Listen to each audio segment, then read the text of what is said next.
চতুর্থ খলিফা আমিরুল মুমিনিন হযরত আলী রাদিয়াল্লাহু তাআলা আনহুর পরে মুসলমানগণ রাসূল সাল্লাল্লাহু আলাইহি ওয়াসাল্লামের প্রিয় নাতি হযরত ইমাম হাসান রাদিয়াল্লাহু তাআলা আনহুর হাতে বাইয়াত গ্রহণ করলেন। দামেস্কের শাসক হযরত মুয়াবিয়া নিজেকে মুসলমানদের খলিফা হিসেবে ঘোষণা দিলেন এবং হযরত ইমাম হাসান রাদিয়াল্লাহু তাআলা আনহুর সঙ্গে সরাসরি বিরোধে জড়িয়ে পড়লেন। ইরাক ও দামেস্ক পরস্পর মুখোমুখি অবস্থানে দাঁড়ালো। ইসলাম পূর্ব ইরানের সর্বশেষ রাজত্বের সাসানি বাদশাদের রাজধানী ছিল মদিনা নগরী, যা মুসলমানদের কেন্দ্রীয় হুকুমতের স্থান কুফা নগরীর নিকটবর্তী ছিল। কুফা নগরী এই সময়ে খলিফাদের কাছে অতি গুরুত্বপূর্ণ স্থান হিসেবে বিবেচিত ছিল। অধিকাংশ ব্যবসায়ী ও আরব সম্ভ্রান্তগণ মদিনা শহরের বিভিন্ন অংশে বসবাস করতেন এবং তারা দুইটি অংশে বিভক্ত ছিলেন, আরব এবং আজাম তথা ইরানের। মদিনা নগরী 41 হিজরি কামারি।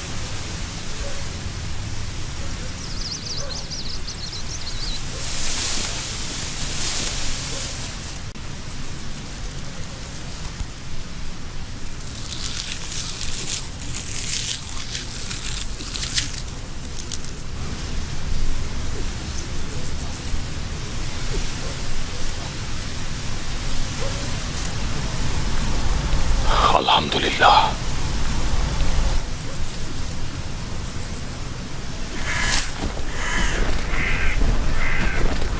দানায় দানায় পূর্ণ বিবাহযোগ্য কন্যার ন্যায় পরিণত হয়েছে আবু সালিম।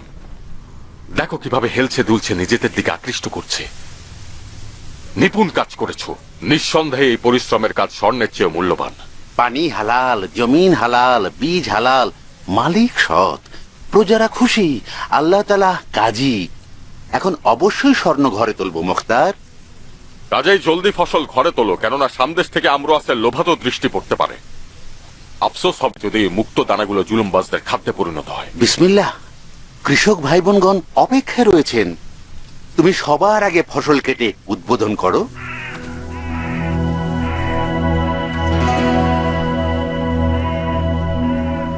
আল্লাহর ইচ্ছায় শুরু করলাম।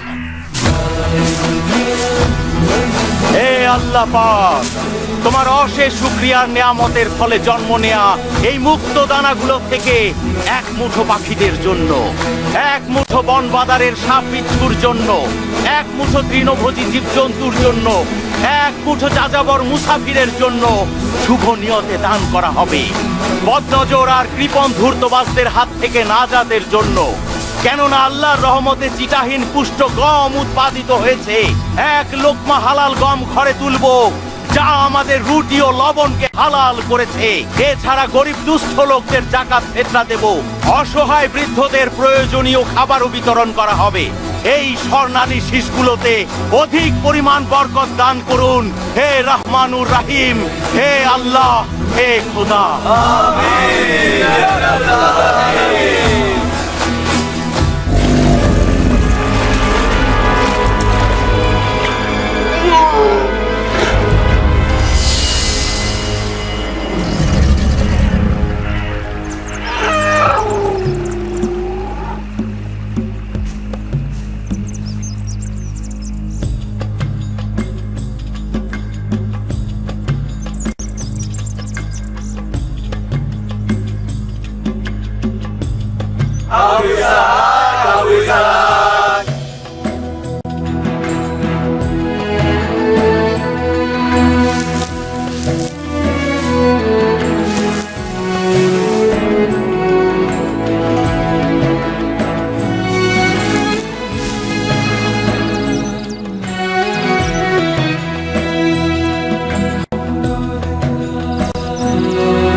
নিজেকে হেফাজত করো, উত্তেজিত হলে শস্য খামার লন্ডভন্ড করে দেবে। আবু সালেম, এই দিক দিয়ে তাড়িয়ে নিয়ে যাও যেন গম ক্ষেত থেকে বেরিয়ে যায়।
এ কিন্তু বিড়ালের জান, সহজে মরবে না।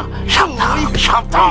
করেছিস স্বর্ণের মতো গমের শীষগুলো যদি জানতে আমার মতো বৃদ্ধকে কতটা নাজেহাল করেছে এই জানোয়ার। দেখো, হাও খেয়ে খেয়ে ফুলে উঠেছে, তোকে টুকরো টুকরো করে মনের ঝাল মেটাবো। জেরবি, শুকরটা দুটো তীর দিয়ে শিকার হয়েছে। এই জানোয়ারটার জন্য 2 জাতির কম হয়েছে মুক্তার। 100 তীর দিয়ে এইটাকে মারা উচিত ছিল, কিন্তু আমি একটা বর্ষার বেশি নিক্ষেপ করি নাই। তাহলে তীরটাকে মারলো গায়েবী তীর মনে হয়।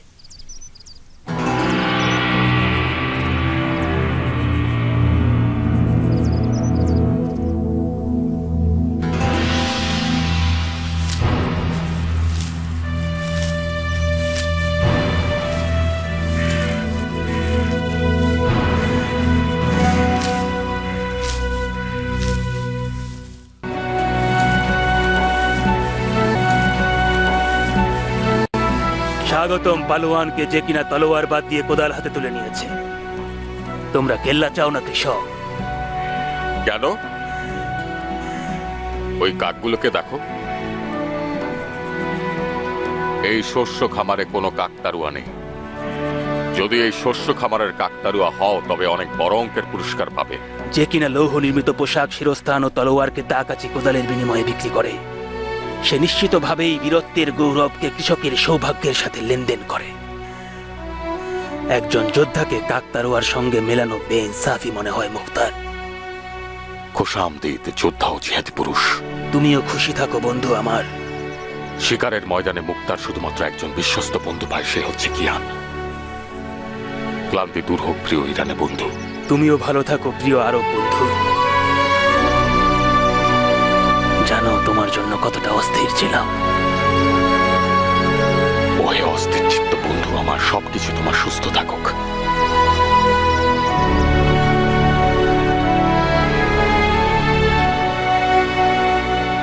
এসো এসো, আমাদের এই বছরের ফসল শতভাগ বৃদ্ধি করে দিলে।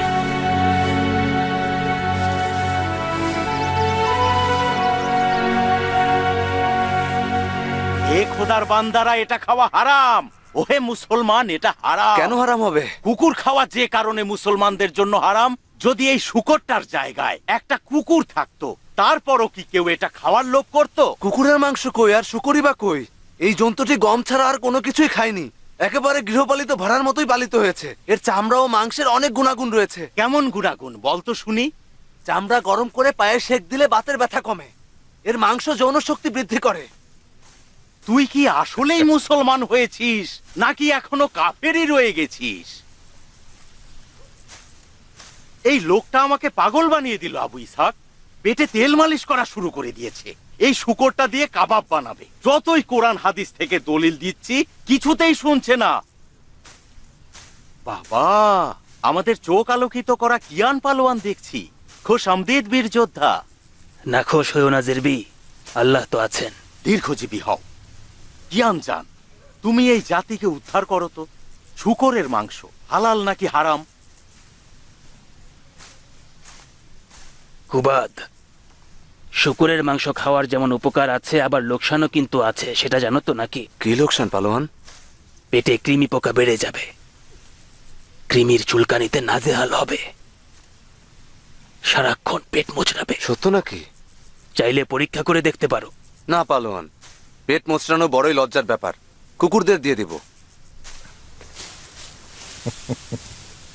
আল্লাহ তোমার কবরবাসী বংশধরদের ক্ষমা করুন। ওর সঙ্গে কথা বলতে বলতে হয়রান পেরেশান হয়ে গিয়েছিলাম। শূকরের মাংস যদি খেতাম, জমি জমার বরকত উধাও হয়ে যেত। জেরবি, আলীপুত্রের সাহসী এই সর্দারের জন্য কিছু খাবার দাবার নিয়ে আয়। এখনই নিয়ে আসছি।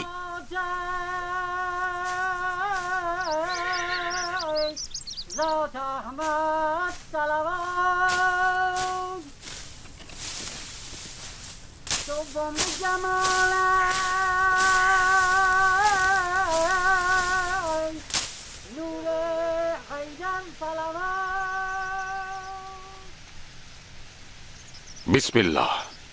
কাবেক পাখির বিরিয়ানি। জানতে চাইলে না কোন জাহান্নাম থেকে আসলাম? জিজ্ঞেস করি নাই, কারণ জানি যুদ্ধের ময়দান থেকে যেখানে বিজয় হয়েছে জনাব মুয়াবিয়া, পরাজিত হযরত ইমাম হাসান। এটুকুই?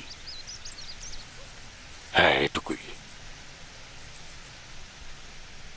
আমি তোমার সঙ্গে ভাইয়ের বন্ধনে আবদ্ধ হয়েছি। কুফা থেকে মদিনায় এলাম তোমার কাছাকাছি থাকতে পারবো বলে। খোদার কসম, কুফাবাসীর মাযহাব বিশ্বাস একটা চুলের চাইতেও নড়বড়ে। আজের পক্ষে তো কাল ওর পক্ষে।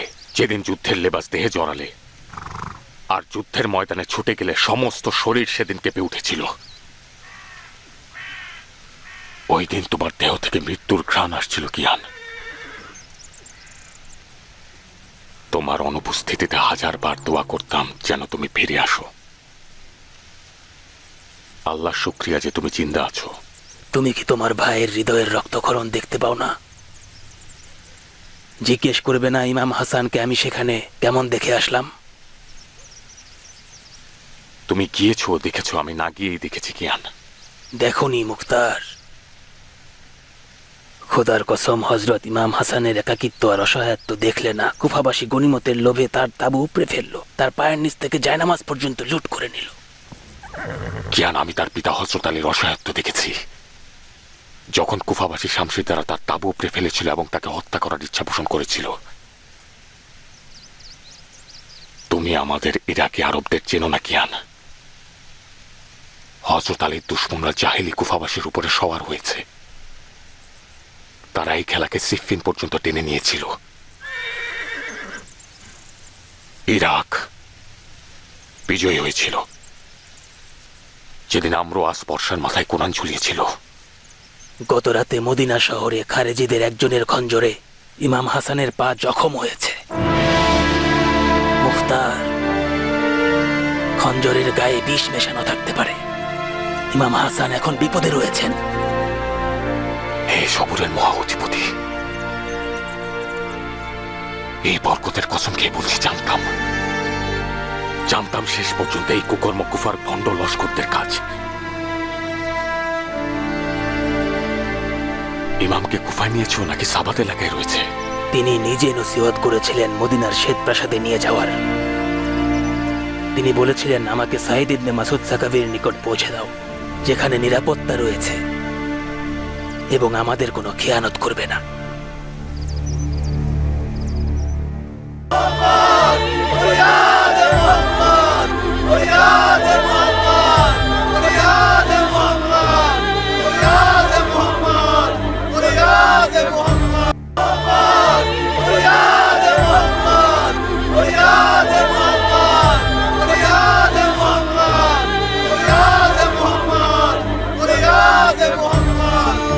আবার কি বলল? অবশ্যই কোনো আরব সর্দার। কি যে হচ্ছে এখানে সব?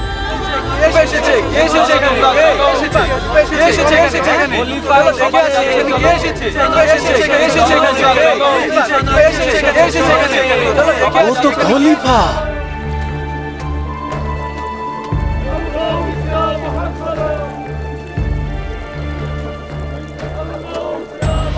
খলিফা।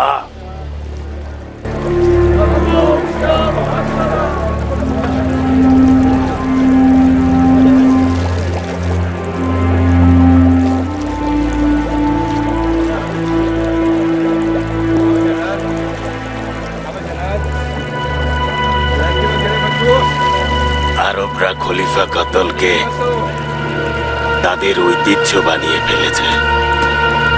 হত্যার জন্য দারুণ বাহানা তৈরি হয়েছে। ভাই সাহেব, ভাই সাহেব, সাইয়েদুল মুরসালিনের নাতিকে উপলব্ধি করো।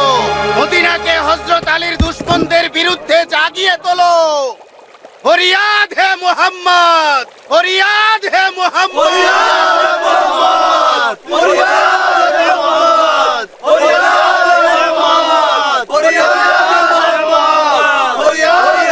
তাদের উদ্দেশ্য আমাদের ঝামেলায় ফেলা।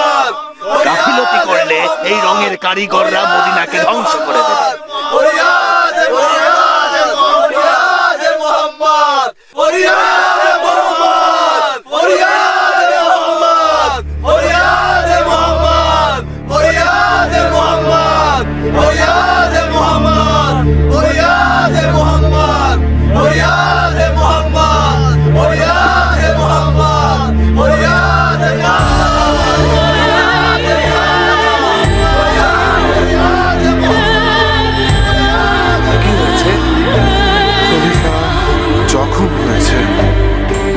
তাহলে খারিজিরা তাদের কথা অনুযায়ী আমল করবে। তারা মুয়াবিয়াকেও স্বীকার করবে। বাকি রইল আমরাস। কোথায় আছিস? শাসক জনাব মুয়াবিয়া দামেস্কে আরামায়েশে হুকুমত করে যাচ্ছে। এই যে দেখছিস জখম হয়েছে, তিনি হযরত ইমাম হাসান। শুনেছি জনাব মুয়াবিয়া আলীর পুত্র ইমাম হাসানের মুন্ডুর জন্য 1000 দিনার ও তার যুবতী কন্যা প্রদানের ওয়াদা দিয়েছে। তোর জানের কসম? তোর জানের কসম। সত্যি আলীর পুত্রের মুন্ডুর এত দাম?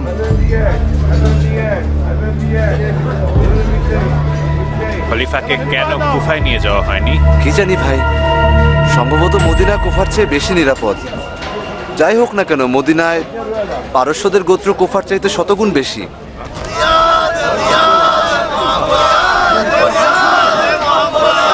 বললাম না, এই পরিস্থিতিতে শামদের মদিনায় হামলা করার কোনো দরকার নেই।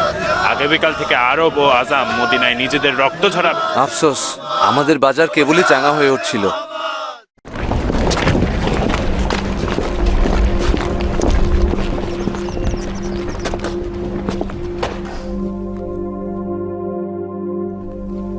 হে জান্নাতের সর্দার সায়েদ, আপনার জন্য কোরবানি হয়ে যাব। শুনেছি আপনার প্রতি অবিচার করা হয়েছে।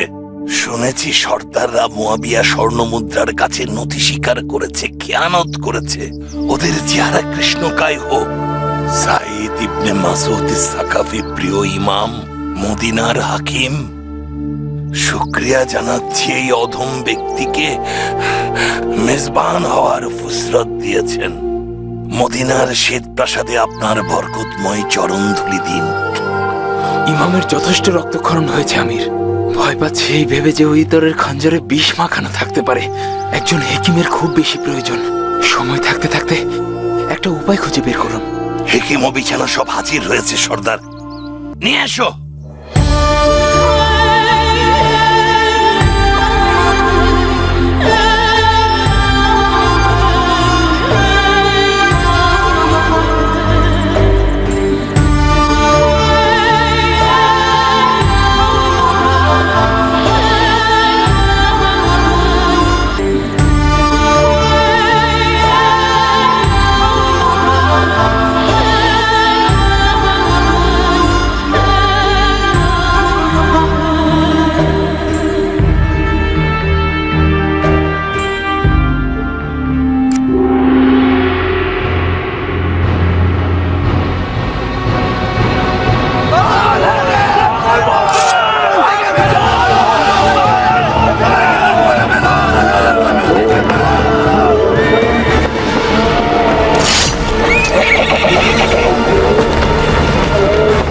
আস্তে কি করছিস না মুসলমান? সংযত হন সর্দার। আপনার এরকম উত্তেজনা প্রকাশ আপনার ক্ষতির কারণ হতে পারে।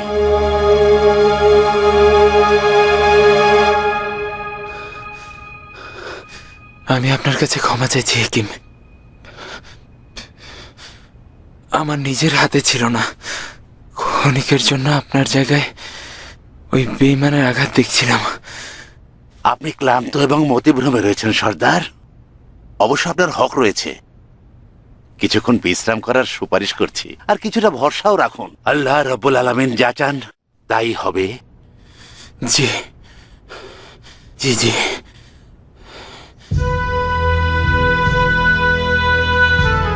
জি জি, অবশ্যই।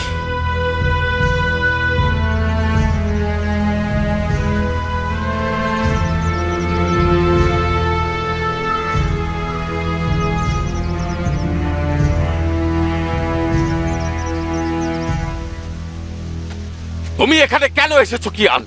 তুমি চাও তোমার বিশ্বস্ততা নিজের মধ্যে ধারণ করি, নাকি আমাকে তুচ্ছ করতে? এসেছি আরবের একজন ঘুমন্ত সিংহকে জাগ্রত করতে। তুমি আরবদের গৌরবময় অহংকার মুখতার। এসেছি তোমার গৌরবকে তুফানের ন্যায় বিক্ষুব্ধ করে দিতে। কি করব? তোমার ইমামকে গিয়ে দেখো। ইমামকে একাকী ফেলে তোমার ঘর সংসার জমি জমা নিয়ে মশগুল থাকা উচিত নয়। তোমরা তো সেখানে ছিলে, কি ভুল করেছিলে? তুমি নিজেকে আমার সঙ্গে তুলনা করছো আবু ইসহাক? তুমি মুখতার, আবু উবাইদ সাকাফির পুত্র, ইরান বিজয়ী আরব সর্দারের পুত্র। এমন কেউ নেই যে কিনা আবু উবাইদ সাকাফির নাম শুনে অথচ মাথা নত করে না। তুমি কোথায় আর আমি কোথায়? একজন ইরানি যখন আরব বংশধরদের অধম মনে করে, তখন তুমি কি উপলব্ধি করো মুখতার? সালমান ফার্সির খানদাকের মোজেজা। তুমি সালমানের মতো হতে পারতে এবং ইমাম হাসানের পাশে থাকতে পারতে। আজকের আরবদের সঙ্গে পয়গাম্বরের জামানার আরবদের অনেক পার্থক্য মুখতার। হ্যাঁ, তাহলে শুধু শুধু পাথরের উপর পেরেক মেরো না। আজকের আরবদের কাছে আবু উবায়েদ সাকাফির নাম ও আওয়াজ অর্থ হচ্ছে এক প্রকারের সাদা ঘোল। যদি আরো শুনতে চাও, জুলফিকারের মতো হও, খাইবার কি ভেঙে পড়বে? এই জমায়েত নবীজির চাচাতো ভাই এবং তার জামাতার প্রতি রহম করে নাই। সামদেশের স্বর্ণ ও নারীদের কাছে ইরাকিরা নিজেদের দিন ও বিবেক বিকিয়ে দিয়েছে। কুফাবাসী আজ ল্যাংরা ও হাঁপানি রোগে গাধায় রূপান্তর হয়েছে, যাদের কাছে আমাদের উদাহরণ দিয়ে কোনো লাভ নেই, বুঝলে? চলে যাও কিয়ান, চলে যাও। আমি অনুর্বর যুদ্ধক্ষেত্রের চাইতে খাবার নিয়ে থাকা উত্তম মনে করি। কিয়ান, আমরা আগেও এই বিষয় নিয়ে কথা বলেছি। নিজেদের মধ্যে কোনো চুক্তি করি নাই। বন্ধুত্ব বন্ধুত্বের জায়গায়, যার যার রাস্তা তার তার নিজের। মুখতার, বিশ্বস্ত দুশ্মন অবিশ্বস্ত বন্ধুর চাইতে উত্তম। দুশ্মনের তীর দেহে আঘাত করে, কিন্তু বন্ধুর কথা আত্মায়। আলীর পুত্র ইমাম হাসানের একাকিত্বই সান্নানের খঞ্জরের চাইতে মর্মান্তিক মুখতার। আমি ভেবেছিলাম অন্তত বন্ধুত্বের খাতিরে তুমি আমার কথা মেনে নেবে, যেন ইমামের দুর্দিনে আমরা সবসময় একত্রে মোকাবেলা করতে পারি। আফসোস, আফসোস।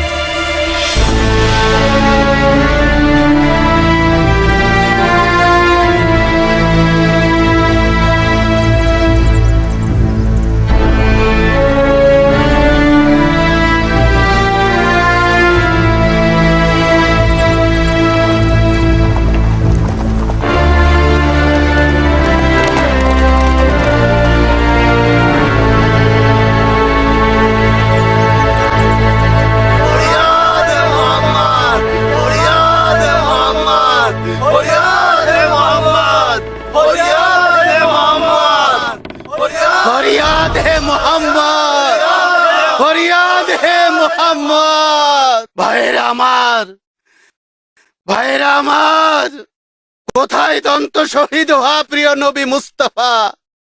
কোথায় আমাদের কাছ থেকে বিচ্ছেদ হওয়া মুর্তজা? কোথায় উত্তম মাতা খাইরুন্নেসার সন্তান? সৌভাগ্য ছিন্ন ভিন্ন করো, নিরাপত্তা ভেঙে ফেলো, রক্ত ছড়াও, সবাই মাটিতে মাথা আছড়ে ফেলো, কাঁদো প্রিয় আওলাদের জন্য। ফরিয়াদ হে মোহাম্মদ, ফরিয়াদ হে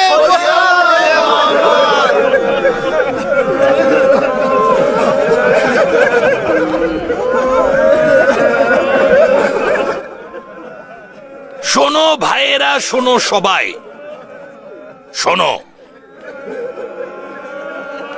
তোমাদের কান্না ইমামের ব্যথা, কষ্ট, একাকিত্ব দূর করতে পারবে না। যারা আগে ইমামের সিপাহী ছিল তারা দফায় দফায় দামেস্কের অর্থের কাছে নিজেদের বিকিয়ে দিয়েছে, অথচ তারা নিজেদের হযরত আলীর অনুসারী বলে সব সময় দাবি করত। যারা হযরত ইমাম হাসানের হাতে বায়াত নিয়েছে তারাই ইমামকে যুদ্ধের ময়দানে অনুপ্রাণিত করেছে। আবার যখন তারা সামদের দিনার দিরহামের শব্দ শুনেছে তারাই তলোয়ার দিয়ে ইমামের তাবু উপড়ে ফেলেছে, লুটপাট করেছে। বেঈমানরা ইমামের বসার গালিচা, দস্তরখানা, এমনকি জায়নামাজ পর্যন্ত ছিনিয়ে নিয়েছে। এগুলোই অর্থের লোভ ছাড়া আর কিছুই নয়। এটাই ইসরায়েলের হেকায়াত আর সামেরি জাতির ইতিহাস। এরাই হাদিসে বর্ণিত সেই লোক যে উম্মতকেই ফিতনা করতে দেখবে। জানবে তারা সেই উম্মত যারা সম্পদের জন্য ফিতনা করে। ইমামের উপর দিয়ে যে ঝড় গিয়েছে তার জন্য কিয়ামতের দিন এই পাপীগুলোর কঠিন শাস্তি হবে। এই বদনাম আর অবিশ্বস্ততাই শুধু বিপদ নয়। গত রাতে মাদায়েনের সাবাত এলাকায় এক নালায়েক বেত্তমিজ খারেজি ইমামের পায়ে খঞ্জর মেরেছে। মাদায়েন এখন পায়ে জখম হওয়া প্রিয় নবী মোস্তফার বংশের বাগানের মেজবান। এমন কোন কাজ করো না যার ফলে কুফাবাসীর বদনাম, লজ্জা সব আমাদের মাদায়েনবাসীর ঘাড়ে এসে পড়ে। জাহেলিপনার পায়ে লাগাম ধরো, নিজেদের ক্রোধ নিয়ন্ত্রণ করো, যাতে নিজেদের জ্ঞান আর বুদ্ধি দিয়ে এই বিপদ মোকাবেলা করতে পারি। স্বামীদের প্রতারণা, মুয়াবিয়ার সিপাহীদের কাপুরুষতা আর আমর ও আসের লেবাস পরিবর্তন করে তোমাদের মধ্যে ঝগড়া সৃষ্টি করবে, আরো বিরান ঝগড়া সৃষ্টি করবে। বুঝেছ তোমরা? মাদায়েনকে ইমাম হাসানের জন্য অনিরাপদ করে তুলবে। সতর্ক থেকো যেন তোমরা ধোঁকা না খাও। ভাইরা আমার, এই জনাব আবু তোরাবের সঙ্গে সম্পর্কিত শাসক, যিনি ইমাম হাসানের মাধ্যমে নিজের মাকামে পৌঁছেছেন। ইনি মাদায়েনবাসীর ভালোর জন্য নবী মোহাম্মদের মহান সাহাবী হযরত সালমান ফার্সির সুগন্ধি ছড়িয়ে বেড়াচ্ছেন। অতএব উচিত হচ্ছে জান ও দিল দিয়ে শোনো। জনাব হেকিম, আমরা নিজেদের জান বাজি রাখতে চাই, বলুন কি করতে হবে? জমায়েত হওয়ার ব্যাপারে বিশেষত হুকুমতের স্বার্থে নিজেদের সংযত রাখা উচিত। এটা প্রতিনিধিদের কাছে নিরাপত্তার সঙ্গে জড়িত আছে। আহাজারি ও রোনাজারির পরিবর্তে দোয়া করুন। অধৈর্যের বদলে অপেক্ষা করা উচিত, কেননা আল্লাহ তাআলা ধৈর্যশীলদের সঙ্গে আছেন। ভাইরা আমার, দোয়া দোয়া। ইয়া নবী সালাম আলাইকা, ইয়া রাসূল সালাম।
চিত্ত কেন? তাড়াহুড়ো আছে নাকি? দিলে বড় ঝড় বয়ে যাচ্ছে সালিমে। শেরকার রসুনের মতো টকবক করে ফুটছে। দিল যখন এত ধরফর করছে, চুকচুক করছে, নিঃসন্দেহে গর্ভবতী। ওমরকে নিকা করলি নাকি? বুড়ো বয়সে মাথা খেয়েছিস? ওমর আমার দুগ্ধ পান করেছে, আমার জন্য সে হারাম। হারাম? যা পাপিষ্ঠা, তোমরা আবার হালাল হারাম। আনানে খালা, আমি মারা যাবার আগে এলি যান। আমার দিল বড্ড দেরি করে এলি যে। জানো না শহরের কি বিশৃঙ্খল অবস্থা? মনে হচ্ছে ভূমিকম্প হয়েছে। আচ্ছা, শহরে ভূমিকম্প হয়েছে? প্রিয় ফুল, আমার ভূমিকম্প হয়েছে। আরবের চকপি খলিফা পারস্যের এই শহরে? ভয় পাচ্ছিলাম। গনিমতের মাল হিসেবে না আবার বন্দী হোস। হয়েছিলাম। এই চুরিগুলোর ওপর এক ডাকাত হামলা করেছিল, বাটি দিয়ে দিলাম তার মাথায় আঘাত। সোনা মানি খালা আমার। আসলে সিংহে কলপ রয়েছে তোর। আমি আজম হত্যাকারী সর্দারের কন্যা, হস্তি আছড়ে ফেলা সর্দারের কন্যা, আবু উবাইদ সাকাফির কন্যা, মুক্তারের বোন। আমার যদি মুরগির দিল হতো তাহলে আমার আশেপাশেও মুরগির ছানারাই কিচিরমিচির করতো। তাই তো বলি, বেহুদা নয়। ওমর সাদ তোর পেছনে ডানা মেলে উঠছে, ওরও হক রয়েছে। তোর মতো শিল্পী শিকারের জন্য এমন পুরুষ সিংহই প্রয়োজন। মনে রেখো খালা, পুরুষ সিংহ নিজের শিকার নিজেই বেছে নেয়। নথি স্বীকার করে নিচ্ছি, নথি স্বীকার করছি। আমি এই ময়দানে গৌরব গাথা গাইতে আসিনি, আমি ওমরের ইচ্ছা পালন করতে এসেছি। শুনছি, বলো ঝামেলার খালা। এদিকে আয়।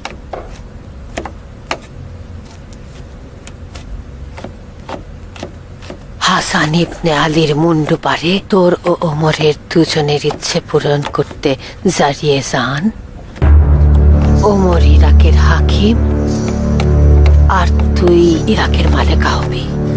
ওমর তো তার পিতার অথর্ব সন্তান, ও অবশ্যই চায় আমি ইমাম হাসানের মুন্ডুপাত করব। আমাকে নিরাশ করিস না জারিয়ে। মুয়াবিয়া এবং অনেকে হাসানের মুন্ডুপাতের ইচ্ছা প্রকাশ করেছে। না তুই হাসানের মুন্ডুপাত করবি না ওমর। শত ইবনে মুলজাম দাঁড়িয়ে আছে। এখন আমার কি করা উচিত? এমন কিছু কর যেন মুক্তার ময়দানে আবির্ভূত না হয়। যথেষ্ট। মুক্তার এমনিতেই ময়দানে নামবে না। তোর চাচা জোর করলে কি করবি? চাচা যান আগেও জোরাজুরি করেছে, কিন্তু মুক্তার মুখ ফিরিয়ে নিয়েছে। এইবার সম্পূর্ণ ভিন্ন পরিস্থিতি জারিয়ে যান। সম্ভাবনা রয়েছে ইমাম হাসানের মজলুম অবস্থা দেখে ওর অন্তর ব্যথিত হবে, ময়দানে ঝাঁপিয়ে পড়বে। কিভাবে আমরা মুক্তারকে ফিরিয়ে রাখবো যদি সে একবার নিজে ময়দানে নেমে পড়ে? সাহায্য নিবি নারিয়ে, তোর ভাইয়ের প্রিয়তমা স্ত্রী। নারী আর মুক্তারের প্রেম কাহিনী এখনো লোকের মুখে মুখে। তুই নারীর পায়ের কাছে গিয়ে মিনতি কর। নারী মুক্তারের কানে কানে প্রেমের বন্দনা গাইতে থাকবে। মুক্তার সিদ্ধান্ত বদলাবে। নারী কি আমার সঙ্গে একমত হবে? কর্ম হাসিল আরবের হাকিমের মালিকা, কত সুন্দর নিকাইনা হবে।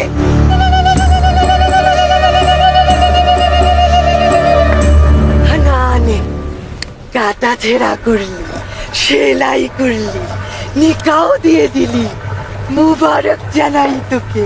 তাহলে আমাদের মিষ্টি গো। এই বচ্চাদপুরি, তোমার কান ভোতা জবানের চাইতো এত বেশি তীক্ষ্ণ কেন? নিকা ছাড়া আরো কিছু শোনো নাই তো? তওবা, আমার কান পোকায় খেয়ে ফেলুক। আমি নিকা ছাড়া কিছুই শুনি নাই। মিষ্টি দাও। ধরো সালিমে, আমার বিশ্বাস তুমি নিকা ছাড়া কিছুই শোনোনি। দেখো, যদি কোনো রকম আজগুবি গল্প মানুষকে বলে বেড়াও, ওমর তোমার কান ও জিব্বা ছিঁড়ে কুকুরকে খাওয়াবে।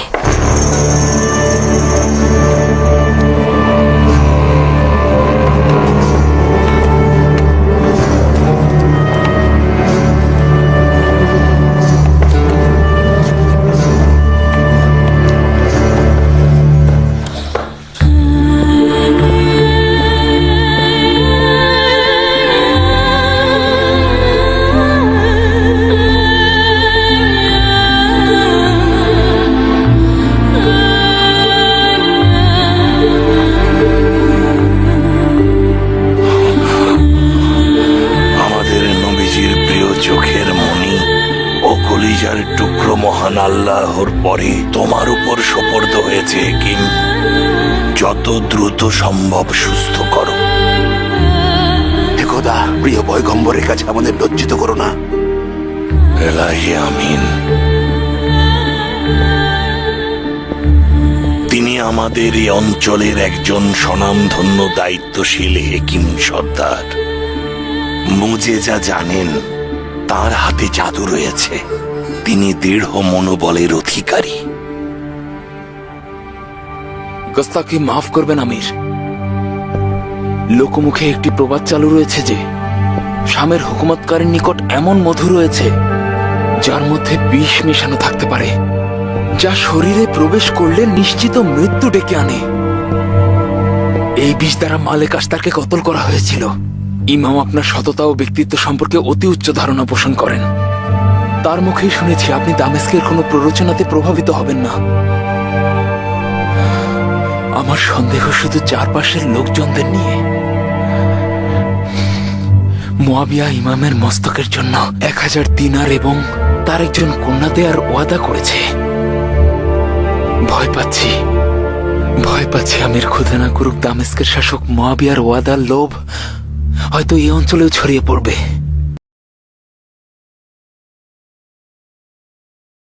না হয় হয়তো ইমামের জখমিতে কোনো বিষ প্রয়োগ করে ওরা ইমামকে হত্যা করে ফেলতে চাইছে। তোমার অধিকার রয়েছে। ইমাম গত 2 মাসে নিজের সঙ্গী ও ঘনিষ্ঠ সহচরদের দ্বারা যথেষ্ট আঘাত সহ্য করেছে। সে একজন বিশ্বস্ত হেকিম সর্দার। চিন্তা করো না। ইমামের প্রতি মুহূর্তের খাবার আমি খেয়ে দেখব, যেন তোমার মনে ভয় প্রবেশ না করে। ভেবো না, শহরের প্রতিরক্ষা ভাতিজা মুক্তারের নিকট অর্পণ করব, যেন সব দিক থেকে নিরাপদ থাকা যায়। আল্লাহ তাআলা আপনাকে এর যথাযথ প্রতিদান দান করুন আমির। আমি কর্মকর্তাদের সাথে ইমামের বিষয়ে আলোচনা করতে চাচ্ছি। তুমি এই কক্ষে বিশ্রাম নাও।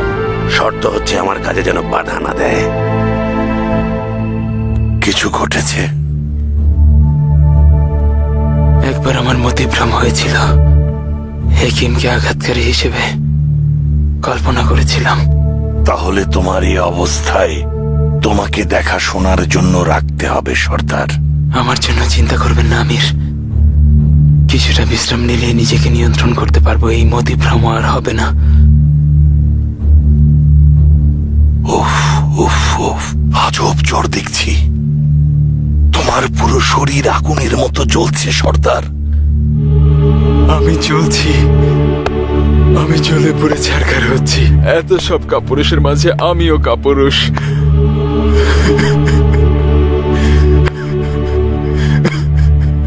ঠান্ডা পানি ভিজিয়ে একটা তোয়ালে নিয়ে এসো। জলদি ওকে বিছানায় নিয়ে চলো। ও শরীর থেকে যুদ্ধের পোশাক খুলে ফেলো। উষ্ণ পানিতে শরীরে মুছে দাও।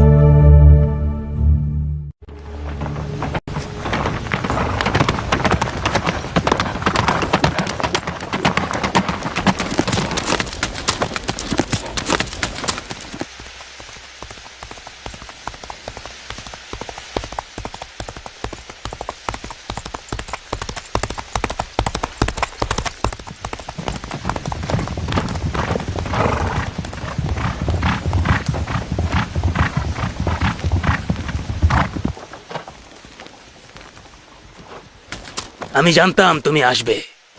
এসেছি, কিন্তু শামশির ছাড়া। তোমার তলোয়ার কার সঙ্গে শান্তি চুক্তি করলো মুখতার? যখন তোমার মতো কেউ থাকে তখন বিবেকের বদলে তার জান দিয়ে ফরমান শুনতে হয়। শামশির আমার কাছে গিলাফে ঢুকিয়ে রাখার মতোই। অনেক বদলে গেছো তুমি আবু ইসহাক। অনেক বেশি বিবেকবান হয়েছি। এখন থেকে দিলের পরিবর্তে ছাড়পোকার ন্যায় কাজ করব। কুদরতের আদব কায়দার সাধারণ আদব কায়দার মধ্যে ব্যাপক পার্থক্য রয়েছে সর্দার। যেসব সেনাপতি কোনো আকপিছ না ভেবে যুদ্ধের ময়দানে যায়, তারা নিজেদেরও লস্করদের রক্ত বৃথা করে দেয়। যদি ভুল না করি তুমি খারাপ কিছু দ্বারা প্রভাবিত হয়েছো। একজন সর্দার তার তলোয়ার গিলাফে পুরে রেখে যুদ্ধের ময়দানে পরাজিত হওয়ার জন্য গমন করে না। মূলত শয়তানরা আড়ালে লুকিয়ে থাকে। এটা এক ধরনের আত্মহত্যা, যা গায়েবী কথাবার্তার মতোই। নিজের হাতে নিজেকে ধ্বংস করে না। যখন ঘোড়ার জিন ও অস্ত্র ত্যাগ করে যুদ্ধে গিয়েছিলে এই বিপদ সম্পর্কে তোমাকে হুঁশিয়ার করেছিলাম। না তুমি শুনলে না তোমার ইমাম শুনল। একদল বাচাল কফি জনগণের কথাবার্তা শুনে নিজেদের দিলখোশ আনন্দে আহ্লাদ করেছিলে। এটা ঠিক যে ওই হতভাগা নিনেভার বন্যায় শুকনো কাঠের টুকরো ধরে বাঁচার বদলে ভাল্লুককে জড়িয়ে ধরেছিল। আমি এখন থেকে নিজের তলোয়ার খাপ থেকে বের করব না যতক্ষণ না আমি নিজে হামলা বলে আক্রমণ চালাবো।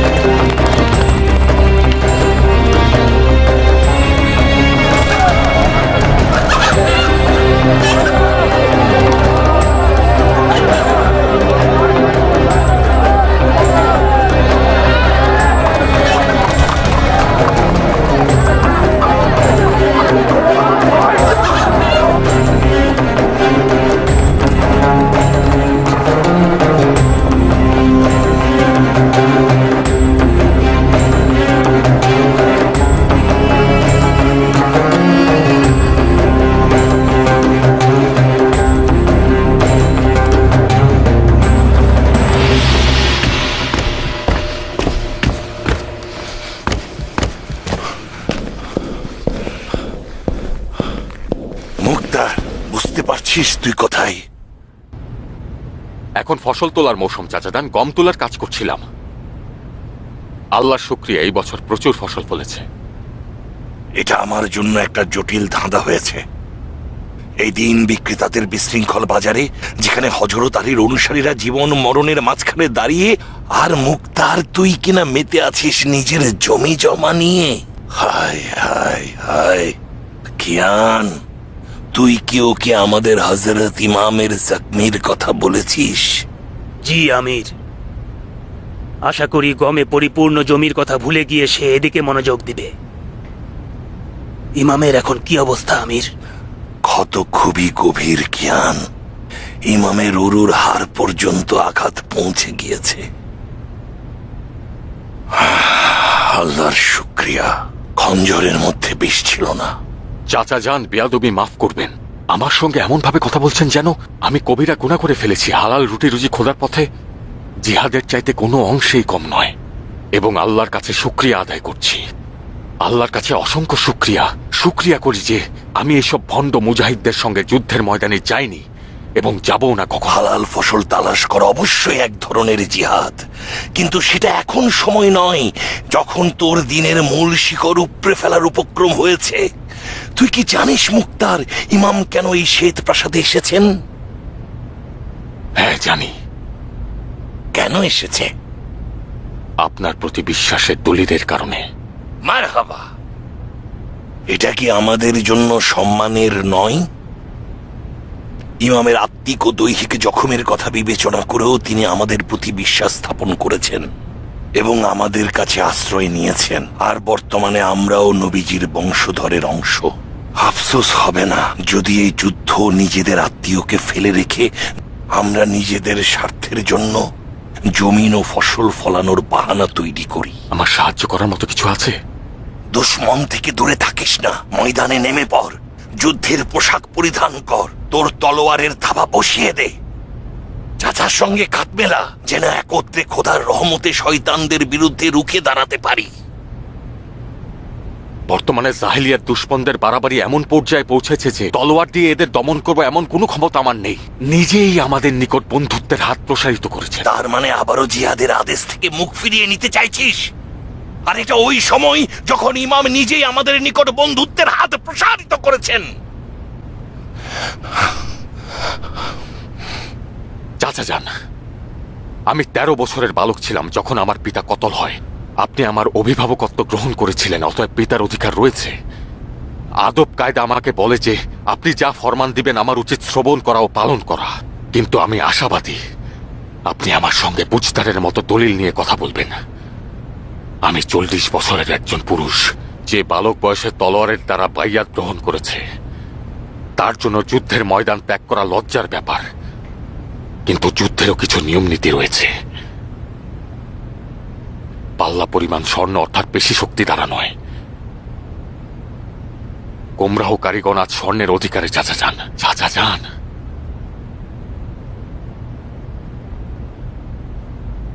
এরকম যুদ্ধে প্রবেশ করা ভুল ছাড়া কিছুই নয়, অব্যাহতভাবেই ভুলের মধ্যে ভুল। গুনাহগারীদের জন্য খোদার নিকট ক্ষমা চাইছি। ওই পাপীদের কথাগুলো তোর মুখে উচ্চারিত হচ্ছে মুক্তার। এমন ভাবে কথা বলছিস যেন হযরত আলী যুদ্ধের কায়দা কানুন সম্পর্কে অবগত ছিলেন না এবং দুশমনদের তোর মতো চিনতে সক্ষম হয়নি। তিনি অদৃষ্টের লীলা খেলায় নিজের জান বিলিয়ে দিয়েছেন, যেমন ভাবে আলী সিফিনের যুদ্ধে অদৃষ্টের খেলায় জয়ী হওয়ার যুদ্ধে থমকে গিয়েছিলেন। ইমাম নিজের একাকিত্ব, পরাজয়, হতাশাকে সঙ্গী করে এই আমাদের মতো মানুষের কাছে এসে পৌঁছেছেন। খোদার কসম, ঘরের কোণে বসে থাকার জন্য দুনিয়ার লোভে বাহানা করছিস? বুদ্ধি ও বিচক্ষণতা দিয়ে ইমামকে সন্দেহ করা কি ঠিক হচ্ছে? হে খোদা, এই সন্দেহ পোষণ এ কি হেদায়েত নাকি শুধুই গরিমা দেখানো? আমি তো তোকে এক লোকমা খাবারও হারাম খাওয়াইনি, তাহলে কেন আমার বয়সের বৃক্ষ এই তিক্ত ফল ধারণ করলো? তিক্ত ফল বিষ মাখানো ফলের চাইতে উত্তম। আমি আমার আকীদা সহজভাবে প্রকাশ করেছি। আপনার বুঝতে সমস্যা হচ্ছে। আমাকে ছলাকলা শেখাননি, আমি কি করব? কি করব চাচা যান? নিজের জান ও দিল দিয়ে সাহায্য করতে রাজি আছিস? যদি এরকম না হতো এই শ্বেত প্রাসাদেই আসতাম না। বলুন আমার জন্য কি ফরমান রয়েছে? মুআবিয়া ইমামের মাথার জন্য 1000 শামের দিনার ও তার কন্যাকে দান করার ওয়াদা করেছে। জানিস এর মানে কি হতে পারে?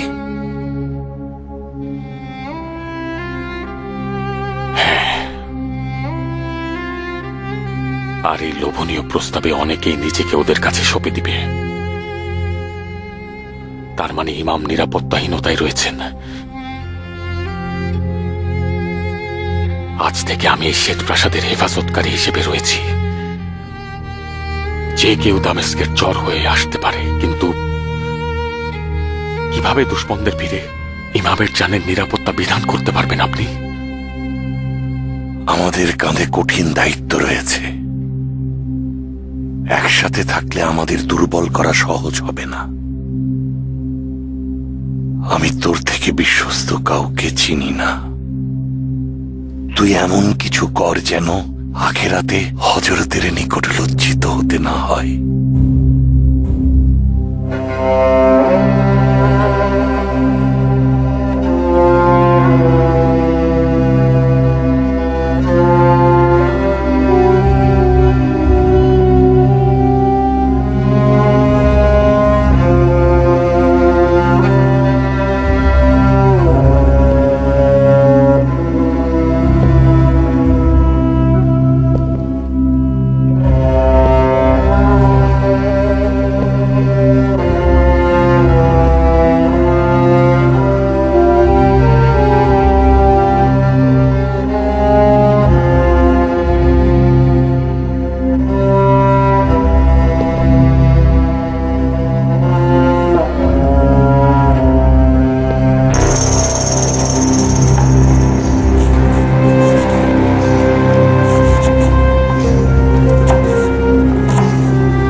আমার দিল, এটা কি করে সম্ভব হানানে?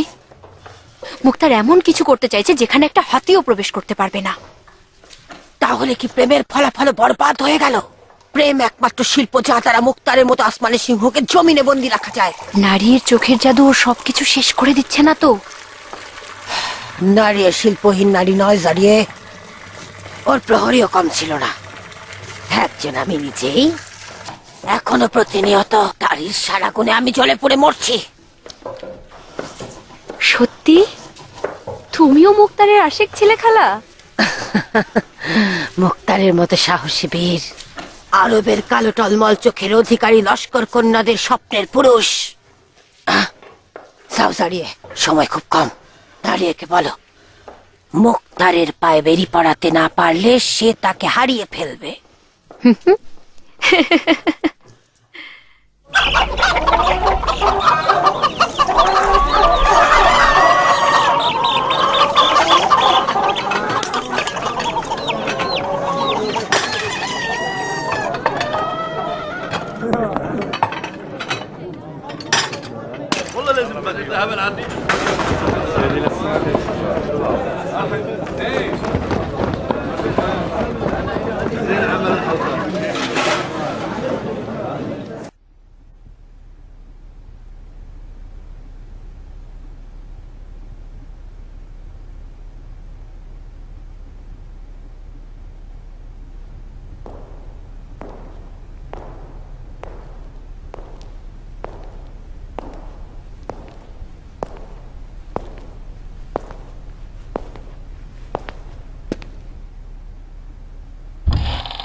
আমাকে কাফন পরিয়ে ময়দানে যাও। আমি তোমার প্রতি যথেষ্ট প্রেম দেখিয়েছি, যাও, বিরক্ত করো না।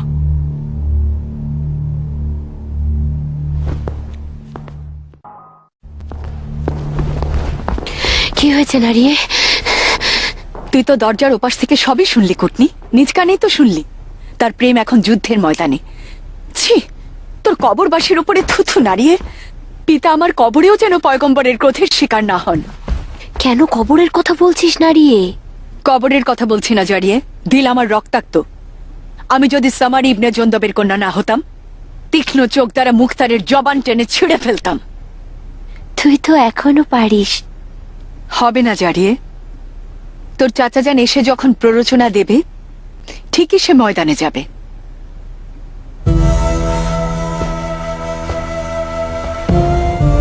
ঠিক আছে, যাক। আমি কেন এত কথা বলে নিজেকে ছোট করতে যাব বলতো? না, আসলে মুক্তার যখন যুদ্ধের পোশাক পরে তোর তো দেখে খারাপ লাগার কথা না? কেন নয়? মুক্তার কৃষকের লেবাসের চেয়ে যুদ্ধের পোশাকই বেশি আকর্ষণীয়। যখন ছোট করে দাড়ি ছেটে রাখে, ওর চেহারায় আভিজাত্য ফুটে ওঠে। নারিয়ে, তুই কেন ঈর্ষা করিস না? যুদ্ধের পোশাকে মুক্তার তোর প্রতিদ্বন্দ্বী হয়ে যায়। তুই কেন ভয় পাস না? তোর সতীন হয়তো তোর ঘর ধ্বংস করে দেবে। তাই মুক্তার যুদ্ধের ময়দানে যাবে, আর্তচিৎকার করবে। এতে শুধুমাত্র হাসানের দুশমনদের কলিজায় কাঁপন ধরবে না, আরবের নিটোল চোখের অধিকারী কন্যারা সব ওর ওপর হামলে পড়বে, ওর জন্য পাগল হয়ে যাবে। তাহলে ভুল করবে। সবগুলোর চোখ কোটর থেকে একে একে উপড়ে ফেলবো।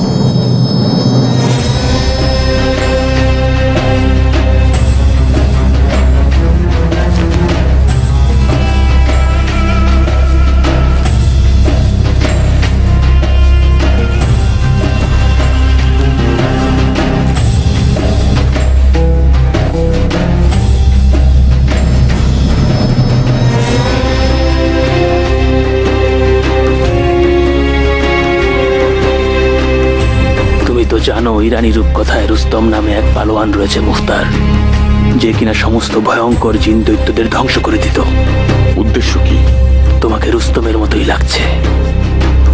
ময়দানের কঠিন কঠিন সব যুদ্ধে বিজয়ী এক বীর পালোয়ান।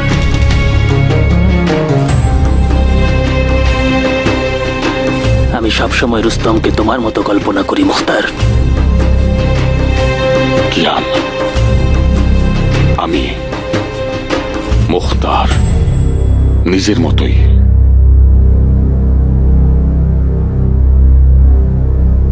যদি স্বয়ং রুস্তম এখানে আসতো, এই কাপুরুষ পাচালদের মাঝে দিশেহারা হয়ে যেত। পরিস্থিতি যা ভেবেছিলাম তার চাইতেও ভয়ঙ্কর মনে হচ্ছে। এক হাত দিয়ে তোমাকে বুকে টেনে নেবে আর অন্য হাতে খঞ্জর মারবে। এবার শাসক মুয়াবিয়া তার কন্যাকে যৌতুক হিসাবে দেয়ার প্রতিজ্ঞা করেছে।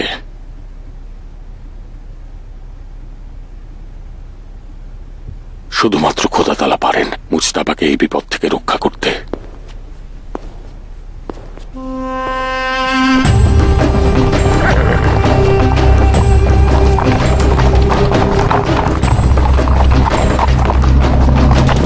জনগণ, বিজ্ঞ বিচারকের হুকুম অনুযায়ী বীর পালোয়ান মুখতার শহরের হেফাজতে রয়েছে। কাফরবান, বেয়াদব, অনিষ্টকারী দুই পক্ষ আরব ও আজমের মধ্যে যুদ্ধ এক ধরনের প্রতারণা। এটি দুশমনের এক ধরনের গভীর ষড়যন্ত্র। তামার ঢালগুলো মক্কার, বর্ষা ফলকগুলো হিন্দুস্তানের, যুদ্ধ পোশাক দাউদের। শামসি বাহিদের সম্পর্কে যা কিছু শুনেছ অনেক কম শুনেছ। আমি দেখেছি কি বীর যোদ্ধা রে বাবা। আমি এখনো পর্যন্ত এত শক্তিশালী যোদ্ধা দেখি নাই। খোদার কুদরত নিয়ে লড়াই করে, তার গর্দান মনে হয় ষাঁড়ের মতো, ঘোড়ার মতো রান ও কোমর, বাহুগুলো গাধার সামনের দুই পায়ের মতো বেশ বড়সড় ও শক্তিশালী, কোমল ও শান্ত চোখ, বিশাল দৈত্যাকার চোখ। আমার চোখ যখন ওই দৈত্যের চোখে পড়ল, আমি তখন কলেমা শাহাদাত পড়তে লাগলাম, ঠোঁটে বীর করে মাফ চাইতে লাগলাম। বুঝে ফেললো আমি ইরাকি। তোমরা যেন ওই ভয়ঙ্কর অবস্থা না দেখো কখনো। ওরা সবাই আমাকে পা বেঁধে ঝুলিয়ে পেটাতে লাগলো, আঘাতের পর আঘাত। কোথা থেকে বুঝলো যে তুমি ইরাকি? কোথা থেকে? আমার বাচন ভঙ্গিতে। আমাদের ইরাকিদের চালচলনের সঙ্গে স্বামীদের চালচলনের অনেক পার্থক্য রয়েছে। তাদের ওই হাড়ি থেকে যেন হেফাজতে থাকি। এ যেন কৃষ্ণকায় বালা মুসিবত। হে খোদা, মুসলমানদের যেন শুনতে না হয় এ কথা।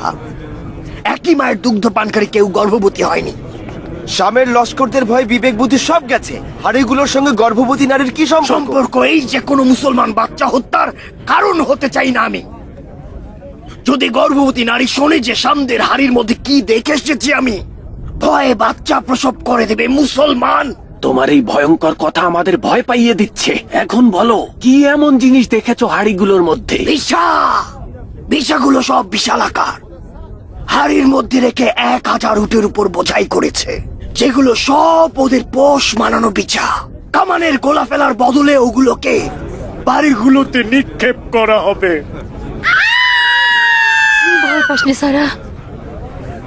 আমি বলেছিলাম হে খোদা তওবা, মুসলমানদের অবশ্যই এই ওত পেতে থাকা বিপদ থেকে মুসলমানদের সজাগ করা উচিত। হে খোদা তওবা।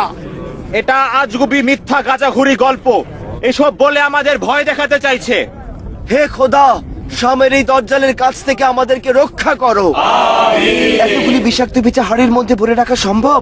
হাড়ি বিছা দিয়ে ভরা হয়েছে, বিছাকে হাড়ি দ্বারা পূর্ণ করা হয় নাই। নিঃসন্দেহে মজদুর সামদেশের চর। ওকে এখনই বেঁধে ফেলো। জি আমির। নামো সবাই। বিষাক্ত বিছা কিভাবে স্বীকার করলো অথচ একজনও মরলো না? খুবই সহজ, একেবারে পানি খাওয়ার মতো। তাদের ধোকা দেওয়া কাজ থেকে রেখেছি। শামের সিপাহীরা একটা পোকাকে কাঠের টুকরার মাথায় বেঁধে ওটাকে বিছার গর্তের মধ্যে নিক্ষেপ করে। বিছা লোভে পড়ে বাইরে বেরিয়ে আসে এবং ফাঁদে পড়ে বন্দী হয়। এই বাচাল অসভ্য খিটখিটে মেজাজের শামের মজদুর চেঁচিয়ে চেঁচিয়ে সবাইকে বোকা বানাচ্ছিস। তোকে কি আমরা মেরেছি নাকি? চেহারা সুরতে ওদের মতো পুরোপুরি না হলেও শক্তি সামর্থ্যে ওদের মতো অল্প কিছু হলে হতে পারো। যদি ভুল না হয় তোমাকে আগে কোথাও দেখেছি মনে হয়। আরে বেহায়া, নির্লজ্জ কোথাকার, লজ্জা লাগে না এসব বলতে? সাধারণ মানুষদের ভয় দেখাতে খারাপ লাগে না? এত বড় দুঃসাহস তোর! বলে অঞ্চলের মানুষদের বিভ্রান্ত করতে তুই কত মুদ্রা নিয়েছিস বল? এই শয়তান বদমাশ নিমক হারামের দল, পারলে আয়, ভালো কিছু কর। ও আসলে নিমক হারাম নয়, খেয়ানতকারী। আমি ওদের পরাজিত করব। যাও, ওর হাতটা বেঁধে ফেলো। হে জনগণ, নারী ও পুরুষ, এই মিথ্যাবাদীদের ধোঁকা খেও না। এই ঘাতক গোষ্ঠী চাইছে তোমাদের হত্যা করে ফেলবে। ওরা তোমাদের নারী ও বাচ্চাদের মেরে ফেলবে। ওরা নিজেদের গল্প পাচ্ছে। আমি জনগণকে বেচি নাকি তোরা? তোদের পেটে একটাও সত্য নেই, সব মিথ্যা বলিস। কেন যুদ্ধের কথা গোপন করছো? ইরাকি লস্করদের আত্মসমর্পণ কি মিথ্যা খবর? তোরাই বল, নাকি ইমাম হাসানের জখমে মিথ্যা? যখন কয়েকটা বিষাক্ত বিছা তোর শরীরে নিক্ষেপ করব, তারপর তুই বুঝতে পারবি এসবের পেছনে আসল উদ্দেশ্যটা কি ছিল। নিয়ে যাও ওকে। ও হে জনগণ, ও হে জনগণ, ইরানের কিছু জখমি পুরা কানা লুলা লস্কর অবশিষ্ট রয়েছে, যারা এখন মৃত্যুর অপেক্ষায়। ভাই ও বোনেরা, সামদের নতুন ধাপ্পাবাজির কথা তো তোমরা এইমাত্র শুনলে। এখন আমাদের আমির মুখতার সাকাফির কাছ থেকে কিছু কথা শোনো, যিনি আজ থেকে সেনাবাহিনীর দায়িত্ব নিয়েছেন।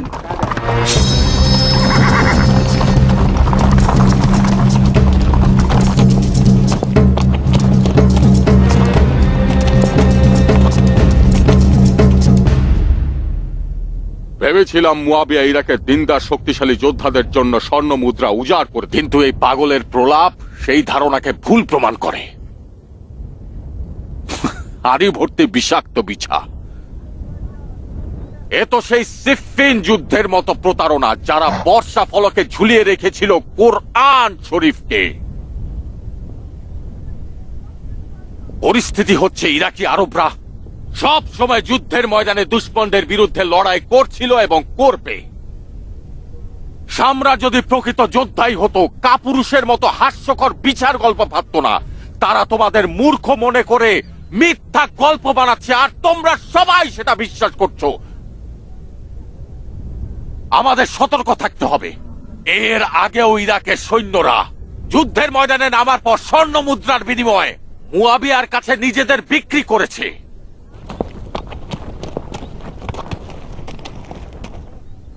শোনো জনগণ, মুজতাবা জখম হয়েছে, যুদ্ধের ময়দানে নয়, শামের যোদ্ধাদের হাতেও নয়। তিনি রাতের অন্ধকারে বিশ্বস্ত খারিজিদের দ্বারা জখম হয়েছেন।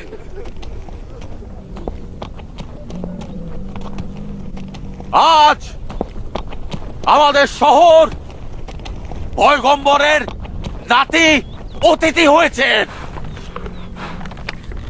আল্লাহ শুকরিয়া, জখম এখন ভালো হওয়ার পথে। খুব তাড়াতাড়ি ভালো হয়ে উঠলে এর দাঁত ভাঙা জবাব দেয়া হবে, মুয়াবিয়াকে ছাড় দেয়া হবে না। কিন্তু আমি মুখতার সাকাফি আজ থেকে শহরের দায়িত্ব নিলাম। খেয়ানতকারীদের বা সন্দেহজনক যে কোনো শব্দ শুনলেই দমন করব। এই শহর আপনাদের শহরকে আল্লাহর সাহায্যে শামের সকল প্রকার ষড়যন্ত্র থেকে পাক পবিত্র রাখবো। মুখতারের জয় হোক, মুখতারের জয় হোক, মুখতারের জয় হোক, মুখতারের জয় হোক, মুখতারের জয় হোক, মুখতারের জয় হোক, মুখতারের জয় হোক, মুখতারের জয় হোক, মুখতারের জয় হোক। আসসালামু আলাইকুম। আমার খাটটা কি হয়েছে? হ্যাঁ, অনেকদিন হলো এটা তৈরি হয়ে আছে। এই যে তোমরা রক্তারক্তি করছো, তোমরা জানো না কোন গুনাহ তোমাদের যুদ্ধের দিকে ধাবিত করে নিয়ে যাচ্ছে। তোমরা আজ এমন একজনের মেজবান হয়েছো যার কারণে নিজেদের মধ্যে রক্ত ঝরাঝরি হবে, নিজেদের ধন সম্পদ লুণ্ঠিত হবে, শরীয়তের বিধান ধ্বংস হবে। খুব বেশি দেরি না হয়ে গেলে শামের লোকেরা কামান আর তেলের গোলা নিয়ে হামলা করবে, রোমানরা অগ্নিবর্ষণ করবে, আর তোমাদের নিজেদের বাড়িতে জিন্দা আগুন ধরিয়ে দেবে। মনে রেখো, কেন হাসান ইবনে আলীকে তোমাদের শহরেই আসতে হবে যখন সে জানে যে যুদ্ধে পরাজিত হয়েছে? মুয়াবিয়া তার মাথার জন্য মূল্য ধরেছে। আমি মুজাহিদিনদের ঘাঁটি থেকে এসেছি। আজ তাদের শহীদ ভাই জাররার কুলখানি ছিল, যে আল্লাহকে পাওয়ার আশায় আবু তোরাবের এক জোয়ান পুত্রকে সম্মুখ যুদ্ধের ময়দানে কতল করে নিজে শহীদ হয়েছে। মালিক আল্লাহ তাআলা, মালিক আল্লাহ তাআলা, মালিক আল্লাহ তাআলা, মালিক আল্লাহ তাআলা, মালিক আল্লাহ তাআলা, মালিক আল্লাহ তাআলা। আয়ের আমার, কোন মুহাম্মদের শরীয়তে এসেছে যে হুকুমত সব সময় ইরান ও রোমের মতো উত্তরাধিকার সূত্রে হবে? শাসক মুয়াবিয়া চাইছে তার ছেলে খলিফা হোক এবং সমস্ত দায়িত্ব তার ছেলে পালন করুক। অন্যদিকে আলীর পুত্ররা পয়গম্বরের আত্মীয় সূত্র ধরে নিজেরা সুযোগ নিতে চাইছে। খুব বাড়াবাড়ি করছো হযরত। খালি ময়দানে বীরত্ব গাথা গাওয়ার কোনো বীরত্ব নেই। অভিশপ্ত খারেজি সম্প্রদায়, তোমাদের জন্য আরবদের লজ্জা করা উচিত। তোমরা আজ মুয়াবিয়াকে কাফের বলছো, তাহলে সিফফিনের যুদ্ধে কেন মুসলমানদের শহীদ করেছো? যে বর্ষার মাথায় কোরআন ঝুলিয়েছে তার কাছে মাথা নত করছো? শুনছো হে ভাইরা,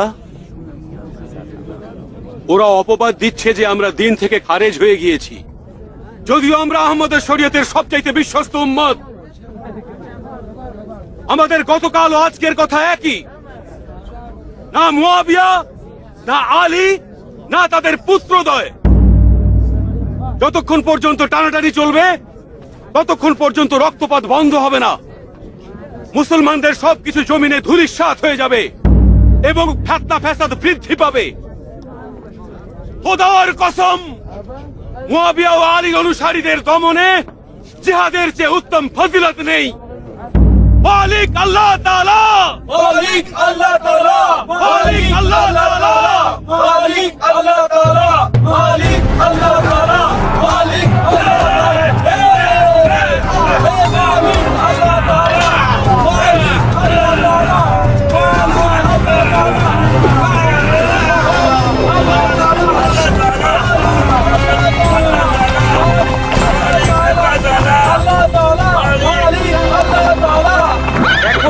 দেখো আবু ইসহাক, আসল প্রতিদ্বন্দ্বী আসো। সাহস থাকলে মুক্তারের সামনে এসে মোকাবেলা কর। কিভাবে মুক্তার জমি জমার মায়া ত্যাগ করলো? শুনলাম ইরাকের সিপাহ সালার হয়েছে। তো মাদায়েনের সিপাহ সালার হওয়ার কথা। ঢোল পিটিয়ে পিটিয়ে এতদিন তো তাই বলছি। মদিনার আমির কে ছিল? মুক্তার আমির ছিল না বান্দে খোদা। মাদাইনের আমির মুক্তারের চাচা হয়। আচ্ছা,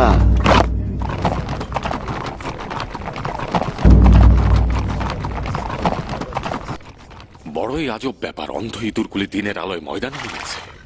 আমি যতটুকু জানি অন্ধ ইঁদুর আলো থেকে পালিয়ে বেড়ায় আর রাতের অন্ধকারে শিকার খুঁজে বেড়ায়। তুমি তো নিরপেক্ষ ছিলে এবং ভাই ভাই যুদ্ধের বিরোধী ছিলে আবু ইসহাক। তাহলে হাকিকত রয়েছে তুমিও ধোঁকা খেয়েছো। কি লোভে তোমার দিনকে দুনিয়ার কাছে বিক্রি করে দিলে মুক্তার? ইরাকের বাদশাহী মূল্য আছে। জানিস কেন তোর কথা মতো ভাই ভাইয়ের যুদ্ধ থেকে বিরত ছিলাম? দলিল ছিল তোদের মতো জানোয়ারদের মধ্যে ইনসাফ প্রতিষ্ঠার সুযোগ দেয়া, যাতে প্রকাশ্যে তলোয়ার চালানো বন্ধ করে দিস আর নিজেদের বিরত রাখিস এবং সাধারণ মানুষের সঙ্গে মিলেমিশে থাকিস, নিজেদের খারাপ চিন্তা দূর করিস। খারেজি সম্প্রদায় আমার দৃষ্টিতে কাফের। যুদ্ধ বিগ্রহে তলোয়ার খাপ থেকে বের করুক বা তলোয়ার তারা বের না করুক, এইবার শুধু এইবার ক্রোধকে নিয়ন্ত্রণ করে সাধারণ মানুষের কথা চিন্তা করে তোর রক্ত ঝরালাম না। এখন কবরস্থানে যা, আমার চোখের সামনে থেকে দূর হ। আর একবার যদি তোকে এখানে দেখি, তুই তোর মায়ের হাজারির কারণ হবি। যা, এই খবর তোর খবিশ বন্ধুদের কাছে পৌঁছে দে। তোমার তলোয়ারের মতো তোমার কথারও বীরত্ব আছে দেখছি হে ইরাকের আগামী দিনের বাদশাহ।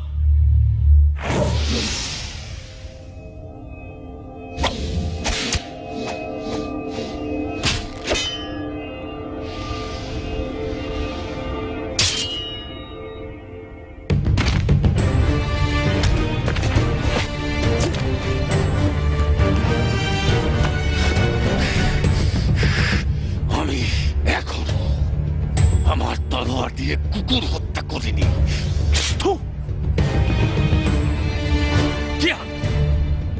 এই শয়তানগুলোকে নিঃশ্বাস নেওয়ার সময় দেওয়া উচিত নয়। জনগণকে মুক্তি দিতে।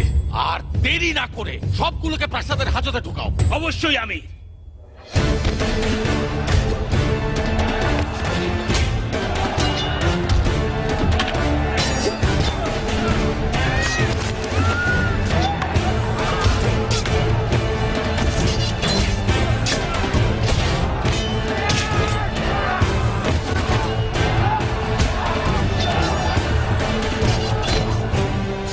আর আপনাদের বলছি, খুব ভালোভাবে শুনুন, এখন থেকে এই শহরে যদি কেউ তলোয়ার খাপ থেকে বের করে কোন প্রকার অস্ত্র হাতে তুলে নেয়, শহরে কোনো বিশৃঙ্খলা সৃষ্টি করে, আমার সঙ্গে বোঝাপড়া হবে, সে অপরাধী হবে। সে আরো বাইরানি যেই হোক, মুয়াবিয়া বা আলীর অনুসারী হোক, আজ থেকে শহরের দায়িত্ব একমাত্র মুক্তারের হাতে। আদেশ দিলাম।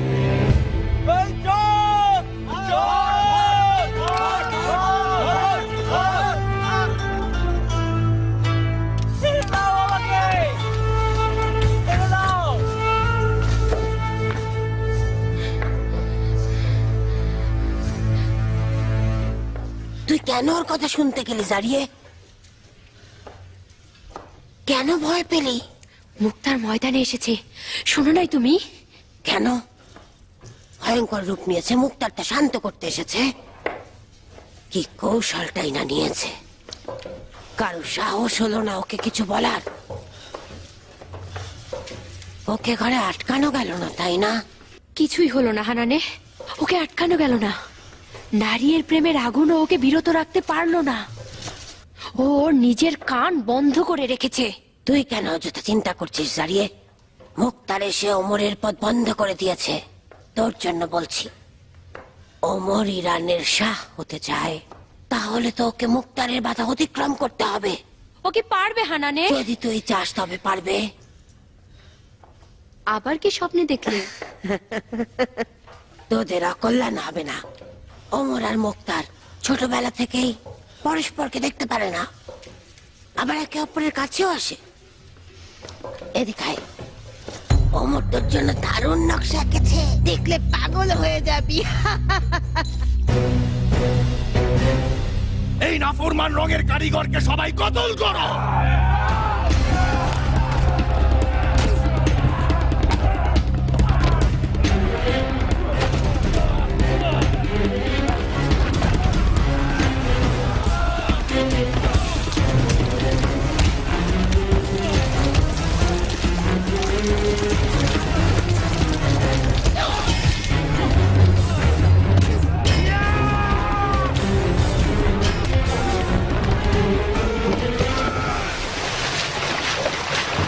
এর মধ্যে পড়ে থাক আর তো চিৎকার কর, দেখি হক কার সঙ্গে, মুয়াবিয়া নাকি আলীর সঙ্গে? বলবি না? দেখি কতক্ষণ না বলিস। হ্যাঁ, মুয়াবিয়া নাকি আলী? হ্যাঁ,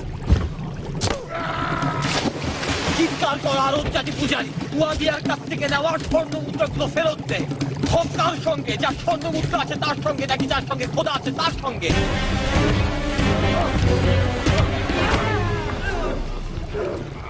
রে মাফ করো খোদা, এ কি মানুষের মাথা নাকি গাধার মাথা? গরু শিং তোর মাথায় কি করে?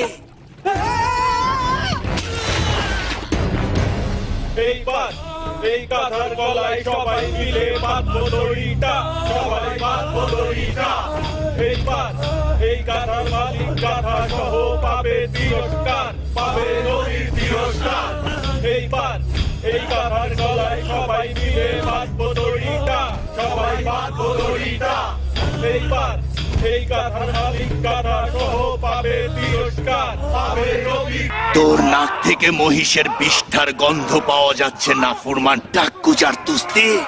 তুই ভেবেছিস হযরত আলীর পুত্রদের বাইতুল মাল থেকে তুই একটা মহিষ ভাগে পাবি? শয়তান খবিশ মহিষের বাচ্চা, আমার বিরুদ্ধে তুই ষড়যন্ত্র করিস? হ্যাঁ, সামনে আয়, সামনে আয়। তোর মাথার মগজ আজ আমি কুকুরের খাদ্যে পরিণত করে আমার জিজ্ঞাসা আমি পূরণ করব। হ্যাঁ, খবরদার! তুই কি অর্শরোগী নাকি তোর মাথায় কৃমি পোকা আক্রমণ করেছে? তোর এখন ভালো কোনো চিকিৎসা দরকার। আমাদের কেন ঝামেলায় ফেলছিস অসুস্থ শায়ক? আমি কেন তোর বিরুদ্ধে ষড়যন্ত্র করব? তুই কেন আমার ও আমার পরিবারের পিছনে লেগেছিস? অপয়া কোথাকার! মারবো নাকি? হেমর দলে দলে শামের লস্করদের লোকেরা শহরের সীমান্তের কাছে তাঁবু গেড়েছে। শাসক মুয়াবিয়া মাদায়েনে হযরত আলীর পুত্রের আগমনের কথা জেনেছে। কত বড় কাউকে রেহাই দেবে না, রেহাই দেবে না। এই হারামখোর, তোর মন মাদায়েন ও মাদায়েনের নাগরিকের জন্য কাঁদে না। সবাই জানে তুই আরবের হাজরামি, মুয়াবিয়ার কেনা গোলাম। তুই ভয় পাচ্ছিস যে শাসক মুয়াবিয়া তোর ভাগের উচ্ছিষ্ট বন্ধ করে দেবে। এই কাকু আহম্মক! শাসক মুয়াবিয়া ওই রকম ধন সম্পদের অধিকারী যে গাধাকে গোয়াল ঘরে বেঁধে রাখি আর টকবগে ঘোড়ার পায়ে স্বর্ণ মুদ্রা ঢালে। তুই তো আলীর পুত্রের পাথর নিজের বুকে মারিস। তাহলে এই যুদ্ধ তোর জন্য কি ফল বয়ে আনবে রে শয়তান ভণ্ড? আলী পুত্রের আদালত হচ্ছে ইরানি ও আরবদের এক সমান করে একই দৃষ্টিতে দেখা। আমাদের জীবন থাকতে তার কিছু হতে দেব না। খুদার কসম, আর এই কারণেই আমরা আলীর পুত্রের রক্তের জন্য বহুদিন ধরে তৃষ্ণার্ত হয়ে আছি। এই আশায় কুড়ে বালি দিয়েছে আরব আর ইরানিরা এক সমান। এই শামের গাথা মারবো নাকি?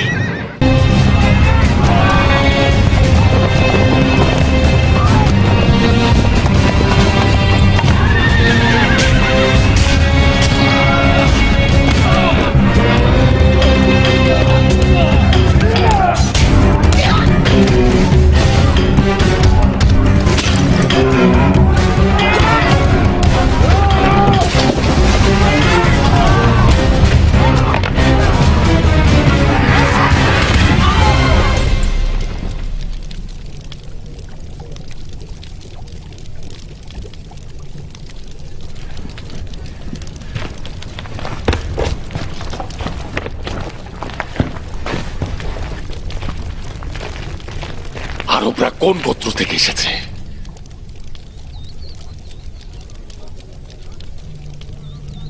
তোমাদের জবান কি গরুতে খেয়েছে নাকি?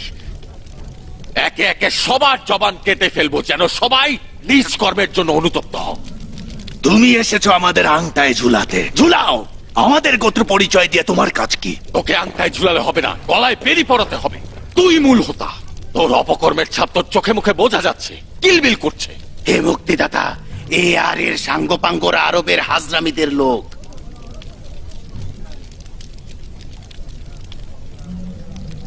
তুই ইরানের কোন গোত্রের? আমার গোত্রের নাম দেইলাম।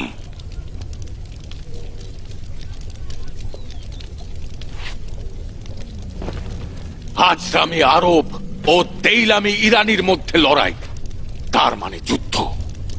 মুয়াবিয়া ও আলীর যুদ্ধ। কিন্তু এখানে কেন? মাথায় কেন? কেন এই রং কারিগরদের বাজারে? শহরের মধ্যে লড়াই মানে হচ্ছে বিশৃঙ্খলা, তার মানে যুদ্ধ। শান্তি এবং নিরাপত্তার বিরুদ্ধে যুদ্ধ, সিপাহ সালারের সঙ্গে যুদ্ধ। আজ এই শহরের সিপাহ সালার আমি। সাহস থাকলে আমার সামনে এসো।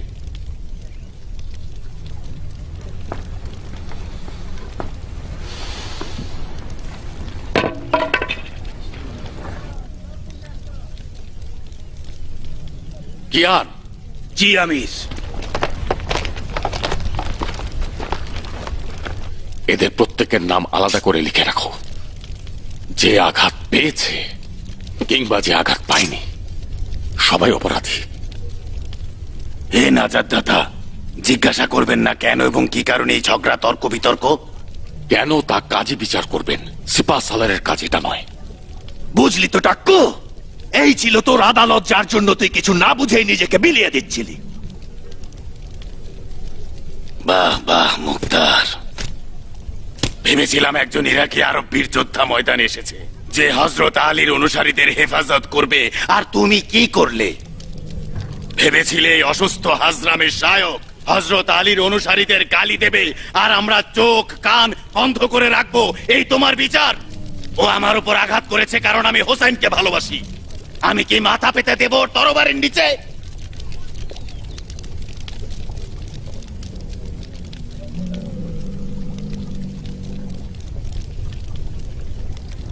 কেউ যদি নির্দোষ থাকে তবে তার জেল জরিমানার ভয় না করারই কথা। এছাড়া যে সকল অনুসারী শত্রুদের দ্বারা ক্ষতিগ্রস্ত হবে এবং দুশ্মনের হাতে মারা যাবে, সে হাজতের অন্ধকার প্রকোষ্ঠে পচে মরবে। মুখতার, হালুল মুমিনিন মুয়াবিয়া ইবনে আবু সুফিয়ান হযরত মুহাম্মাদের উত্তরাধিকারদের বিরুদ্ধে জয় লাভ করেছে। তুমিও তোমার চাচা তাকে থামাতে পারবে না। তুমি তো বিচক্ষণ রাজনীতি বিশেষজ্ঞ মুখতার, কেন ইরাকের আরব হুকুমতকে আলীর পুত্রের সঙ্গে লেনদেন করছো না?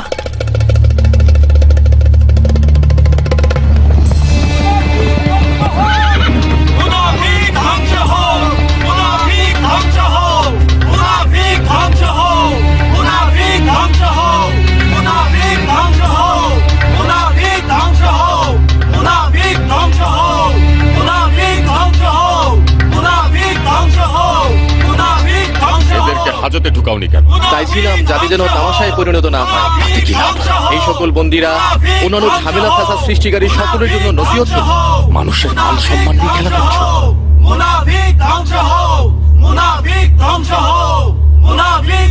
সকলের সামনে থেকে দূরে নিয়ে যাও।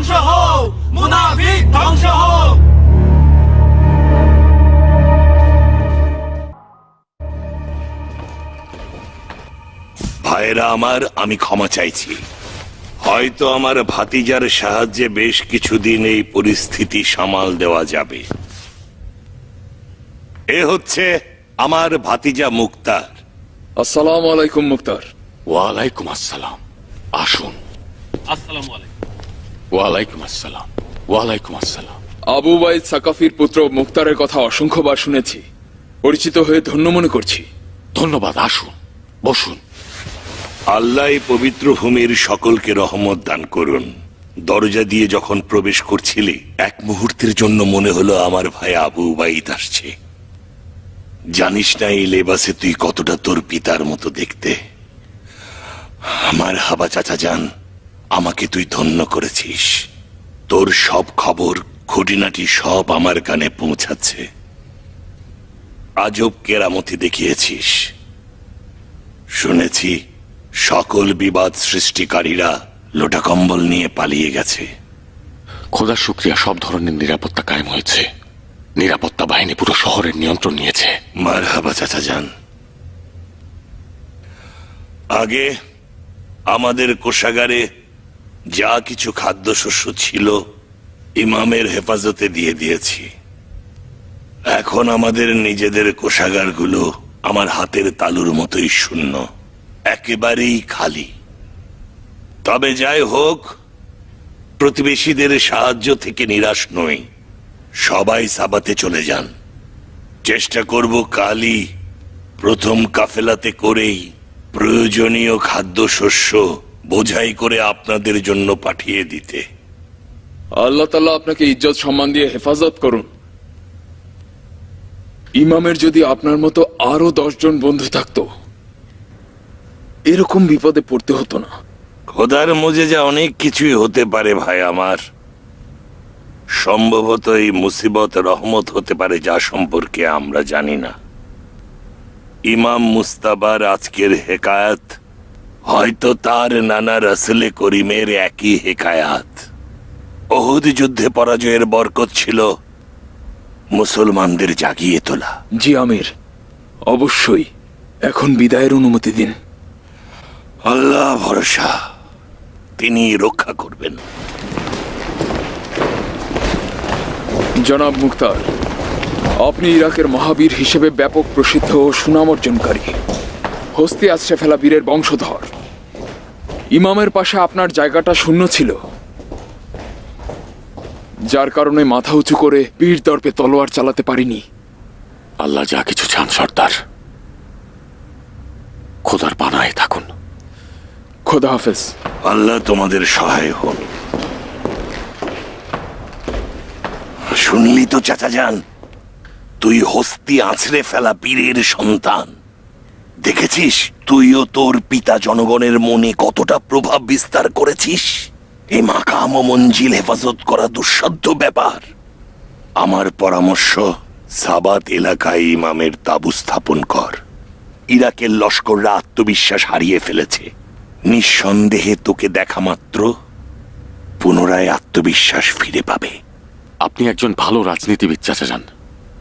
আপনি চেয়েছিলেন মদিনার নিরাপত্তা নিশ্চিত করি, ইমাম হাসানের জানকে যেন বিপদ থেকে বাঁচিয়ে রাখি। আমিও জান প্রাণ দিয়ে কবুল করেছিলাম। ইমাম থাকা পর্যন্ত আমি আপনার সেনাপতি হিসেবে রয়েছি। কোনো অবস্থায় নিজেকে গুটিয়ে নেব না, কিন্তু যেই যুদ্ধের শেষে পরাজয় ও অপমান চোটে তাতে আমি কোনোভাবেই সামিল হব না।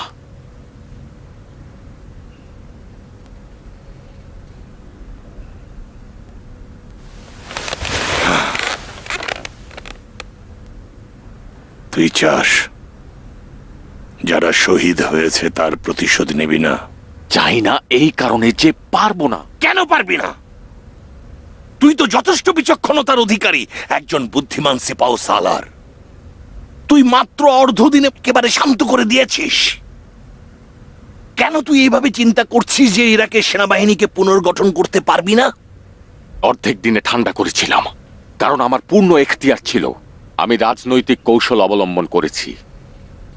ইমাম এই পদ্ধতিতে রাজি নন। কেন? এই কারণে যে এই পদ্ধতিতে সম্ভাবনা রয়েছে নিরপরাধ লোকেরাও কোরবানি হয়ে যাবে। বাহারামের উৎকৃষ্ট উদাহরণ। জানি যে সে নিরপরাধ, কিন্তু ওকে যদি গ্রেফতার না করতাম আরব ও ইরানের বিশৃঙ্খল অবস্থা দমন হতো না। আচ্ছা, এটাও দলিল হতে পারে। ইমামের অবস্থান খুব বেশি দীর্ঘ হবে না। কিসের টানে রয়েছিস মুক্তার?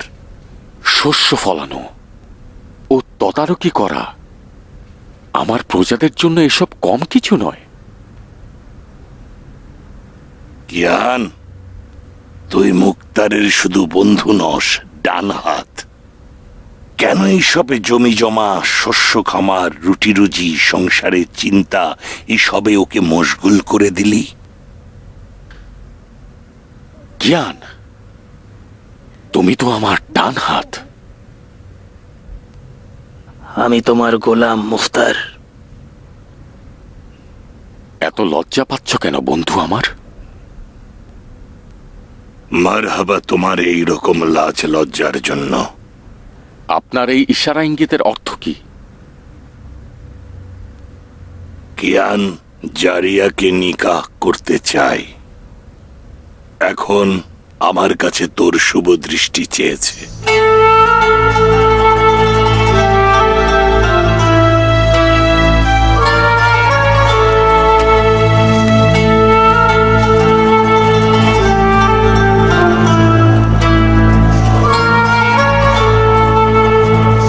মন খারাপ করেছিস আবু ইসাহাক? বন্ধু সম্পর্ক নিয়ে চিন্তা করেছি। খারাপ কিছু তো চিন্তা করোনি। মুক্তার দীর্ঘজীবী হোক! মুক্তার দীর্ঘজীবী হোক! মুক্তার দীর্ঘজীবী হোক!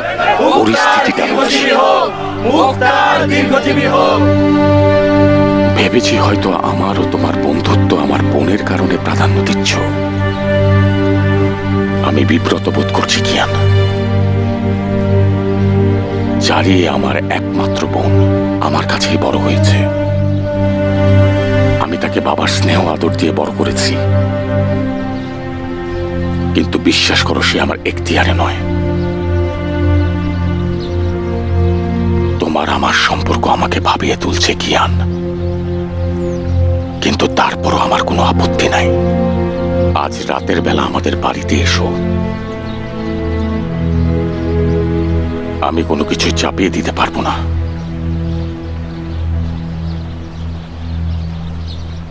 জারিয়ে যদি রাজি থাকে আমার কোনো আপত্তি নেই।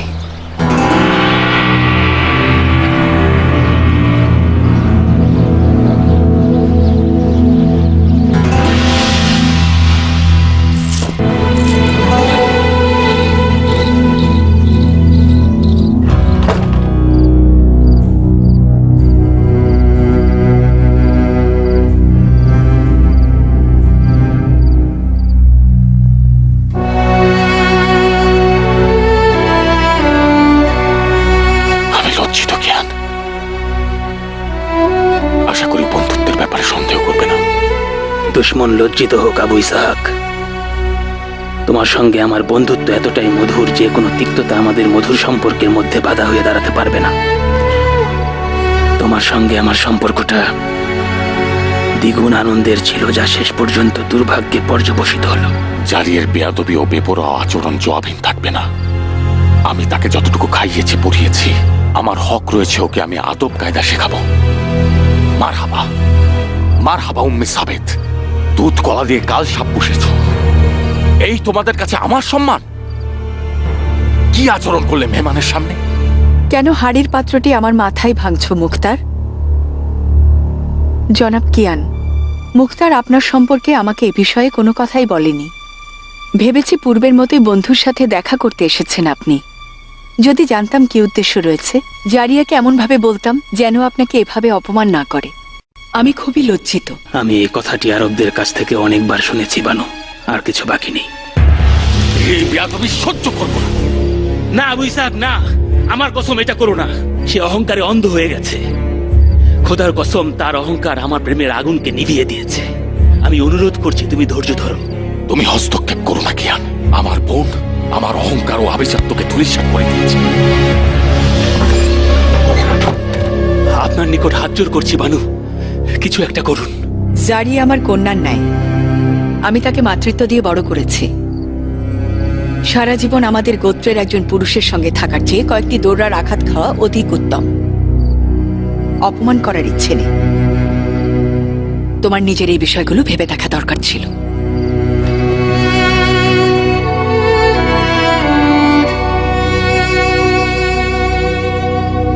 আমি বিশ্বাস করতে পারছি না তুমি ওই বীরের সন্তান যে কিনা ইরানে হামলার প্রথম দিকে ছিল, যে কিনা হস্তি আশ্রয় ফেলেছিল। আর ওই বীরের সন্তান কিনা হস্তির সেই বীরত্বকে একজন ইরানির কাছে বিকিয়ে দিয়েছে। যদি তুমি ওই পিতার সন্তান হতে, তাহলে আজ ইরানির বন্ধু হতে পারতে না। তুমি তোমার জবানের চাইতে অধিক লম্বা কথা বলছো, নির্লজ্জ কোথাকার। আমি একটি অভিজাত বংশের পক্ষে কথা বলছি মুক্তার। আমি একজন আরব কন্যা। আমি আবু উবাইদ সাকাফির কন্যা, যে কিনা নিজেই পালোয়ান ছিল। তুমি এখনো আমাকে একটা এতিম বাচ্চা মনে করছো, যার ভাই অনবরত খোঁটা দিয়ে যাচ্ছে, তাকে বড় করেছে। তুমি আমার জানের ওপরে আধিপত্য বিস্তার করছো। তুমি আমার ভাই হলে আমার প্রতি এই জুলুম করতে না। তুমি কিভাবে কবুল করলে যে একজন নিশানাহীন ইরানি আরব অভিজাত সম্ভ্রান্ত ঘরের কন্যাকে বিয়ে করার অভিলাষ দেখাবে? আমাদের সম্মান বংশ মর্যাদার উপর নির্ভরশীল নয়। আমরা মুসলমান। নাম নিশানাহীন ইরানি বলে তুমি তাকে কত বড় অপমান করেছো জানো? তুমি তাকে ভদ্রভাবে না বলে দিতে পারতে। ও আমাকে অপমান করেছে, আমিও অপমানের জবাব দিয়েছি। বিশ্বাস করলাম যে আরবের জাহেলি রক্ত তোমার রগে বয়ে যাচ্ছে। ভালো করে শোনো জারিয়ে, এখনো পর্যন্ত ভেবেছিলাম হালাল খাবার হয়তো তোমার আচার আচরণ পাগলামি পরিবর্তন করবে। আজ থেকে তোমার সঙ্গে আরবের জাহেলিদের ভাষায় কথা বলবো। অন্ধকার আর কুৎসিত জবান তোমাকে অন্ধ করে দিয়েছে। তুমি অতিথির সামনে আমাকে অপমান করেছো। আজ থেকে ঘরে বন্দি থাকো। তুমি তো সেটাই করেছিলে। তুমি সব সময় আমাকে একজন বন্দী হিসেবেই দেখেছো। তুমি আমার মালিক না আমার ভাই। তুমি যে কোনো মূল্যে তোমার ইরানি বন্ধুর কাছে আমাকে বিক্রি করে দিতে পারো। জ্ঞান বধূ চায়, ডাইনি নয়। তোমাকে আর কখনো বিয়ের কথা বলবো না। এত বেশি দিন অবিবাহিত থাকবে, এত দীর্ঘ সময় অবিবাহিত থাকবে যে তোমার মাথার চুল সব সাদা হয়ে যাবে।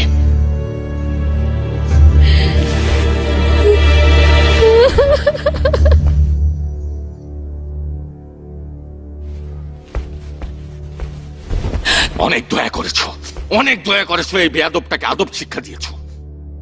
আমি তো তোমার প্রতিদ্বন্দ্বী নই মুখতার। ও একাকী দুঃখী একটা মেয়ে। আজ সে নিজের মনের কথাগুলো বলেছে শুনে মনে হয় সে বন্দী রয়েছে। ছেলে হয়ে না জন্মানোর জন্য আফসোস করে ও। ভয় পাচ্ছি পাগল হয়ে না যায়। একজন পাগলের পক্ষে কথা বলছো। ওর জন্য খারাপ লাগতো যদি ওকে সঠিকভাবে মানুষ করতে। এত বেইনসাফি করো না মুখতার। ওর স্বামী নির্বাচনের অধিকার ওকে দাও। স্বামী নির্বাচন করুক, কিন্তু সাদ আবি ওয়াক্কাসের পুত্রকে নয়। লজ্জা পাবো। যদি আমার বোন জামাই হয় ওমর সাদ, নারী আমার অহংকার চূর্ণ করলে তোমাদের প্রতি আর ভালোবাসা থাকবে না।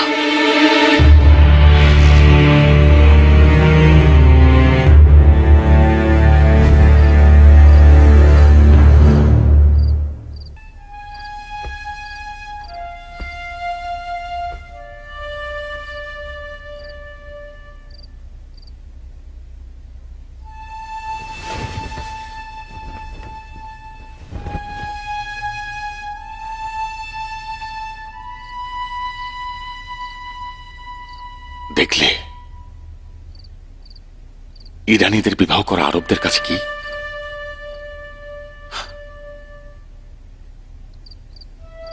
যদি এ কথা আমার মুখে না শুনতে, সম্ভাবনা ছিল হয়তো তুমি আমাকে ভুল বুঝতে। তাই চেয়েছিলাম ওর এই রাজি না হওয়াটা তুমি এই আদবহীন মেয়ের কাছ থেকেই শোনো, যে মুক্তারের একটা চিৎকারে যুদ্ধের ময়দানে সমস্ত পৃথিবী কাঁপিয়ে দেয়, সকলের চুল দাঁড়িয়ে যায়। নিজের ঘরে সেই মুক্তার অনেকটাই দুর্বল।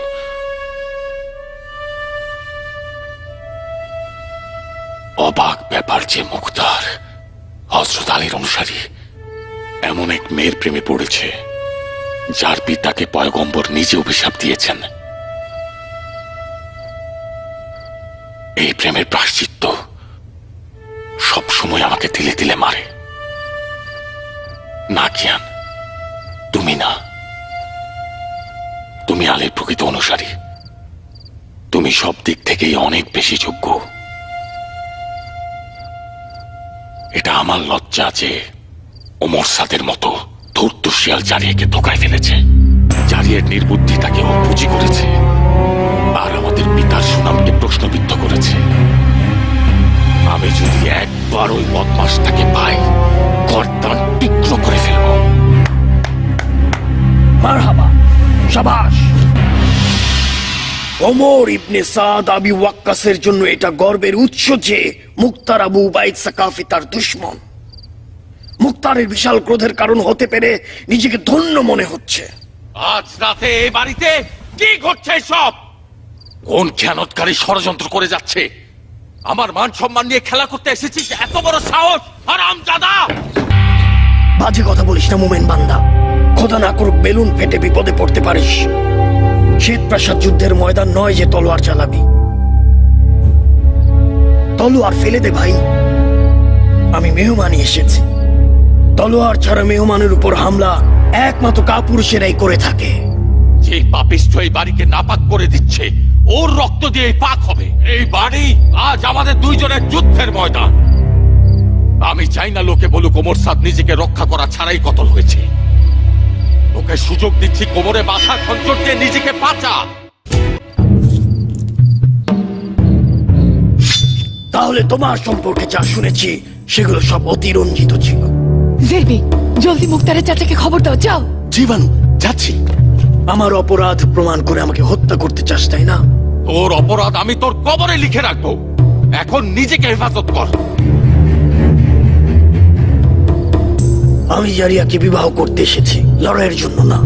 জারিয়ার কাছে পৌঁছতে হলে আগে আমার মোকাবিলা কর। তোকে আমি হত্যা করব না, কেননা জারিয়ার কান্না আমি দেখতে পারবো না। দাঁড়িয়ে যান, খোদার কসম, তুই একমাত্র মুক্তারকে থামাতে পারবি। ভয় পাচ্ছে জারিয়ে, ও আজ অনেক বেশি জখম হয়েছে।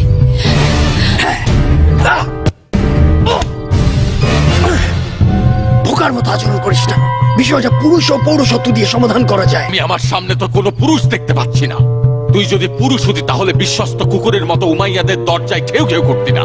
তোর পিতাকে শামের শাসকেরা নির্মম ভাবে হত্যা করেছে। তুই প্রতিশোধের বদলে তাদের পা চাচ্ছিস। যে তার পিতার রক্তে থুতু ফেলে, সে জানোয়ারের মতো নিজের পেটকে ভরা ছাড়া আর কিছুই করে না। খঞ্জর হাতে নে, খঞ্জর হাতে নে, কাপুরুষ শকুন কথাকার। নিজেকে হেফাজত কর। মনে রাখিস, তুই নিজে চেয়েছিস। আমি আজ রাতে নেক নিয়তে এই গৃহে এসেছিলাম। আফসোস, আমার ভাগ্য খারাপ। ভালোই খঞ্জর চালাস মুখতার, কিন্তু আমিও যোদ্ধার ছেলে।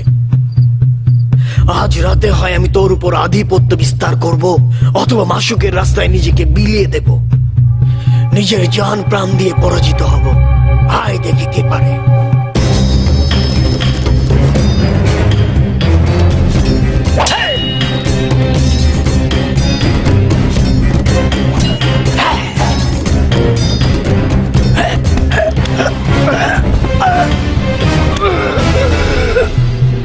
দাঁড়িয়ে যান, কিছু একটা কর। শেষ পর্যন্ত এই লড়াই আমাদের দুজনের প্রিয় একজনকে ছিনিয়ে নেবে। আমার হাত পা অবশ হয়ে আসছে জারিয়ে। এখনো পর্যন্ত মুক্তার কেমন অবস্থায় দেখিনি আমি। বললাম খবর পাঠাতে, কোথায় গেল জেরবি? শুধু সাজ্জাদ এই আগুন লড়াই থামাতে পারে।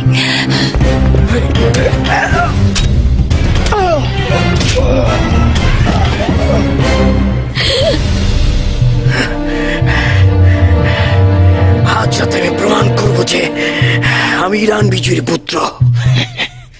তুই ইরান বিজয়ের পুত্র? যদি তোর জন্য অল্প কিছু গর্বের বিষয় থাকে, সেটা হচ্ছে তোর পিতার গৌরবময় ইতিহাস।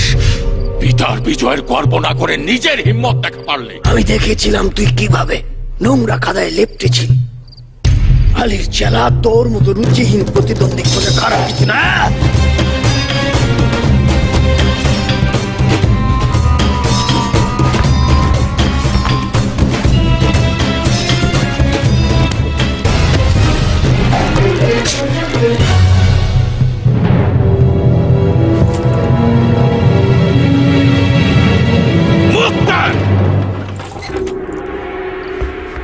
নিজেকে বিরত রাখো চাচা যান।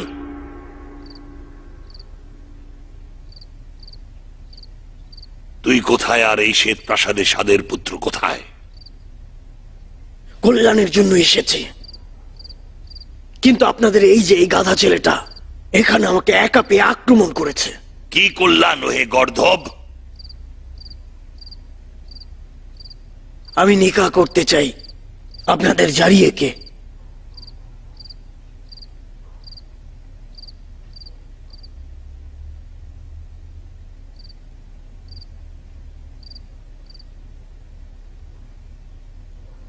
ও যদি গাধা হয়, আমাদের সবাইকেও কি তুই গাধা মনে করিস? নিকাহ করতে চাইলে কিছু আনুষ্ঠানিকতা রয়েছে। তুই অনুমতি ছাড়া কিভাবে গৃহে প্রবেশ করলি? তাও রাতের বেলায়, যখন সবেতা প্রাসাদ পয়গম্বরের নাতির মেজবান। আসলেই নিকাহ করতে এসেছিস নাকি অন্য কোনো মতলব? বলতো। এই কাজটা কোথায় গুনাহের? জানি অনুমতি ছাড়া এসেছি, কারণ আমি জানতাম আমাকে ঢুকতে দেওয়া হবে না। নিশানা দেখে বোঝাই যাচ্ছে যে গৃহকর্তা আমাকে প্রবেশের অনুমতি দিতেন না। আজ রাতে শ্বেত প্রাসাদ পয়গম্বরের নাতির মেজবান। হ্যাঁ ঠিক আছে, আমিও তো এসেছি পয়গম্বরের সুন্নত পালন করতে। এক জায়গায় তোর কাজে ভুল করেছিস ওমর। সিদ্ধান্ত নিয়েছিলাম কেউ বিনা অনুমতিতে শ্বেত প্রাসাদে প্রবেশ করলে তাকে গ্রেফতার করা হবে। তুই কিভাবে প্রবেশ করলি আর এখনো জিন্দা আছিস? আচ্ছা, আমার ভাগ্য বেশ ভালো ছিল মনে হচ্ছে, বেঁচেই তো গেলাম। দয়া করুন আমাকে, ও আমার রক্ত ঝরিয়েছে। তুই ভাগ্য সম্পর্কে জানতিস না। সম্ভবত শ্বেত প্রাসাদের দরজায় নিরাপত্তা ছিল না। হয়তো আমাদের প্রহরীরা দিরহাম ও দিনারের লোভে তোকে ছেড়ে দিয়েছে। খুব শীঘ্রই বোঝা যাবে ওকে নিকাহ করার উদ্দেশ্য কি ছিল নাকি অন্য উদ্দেশ্য ছিল। ওকে গ্রেফতার করো।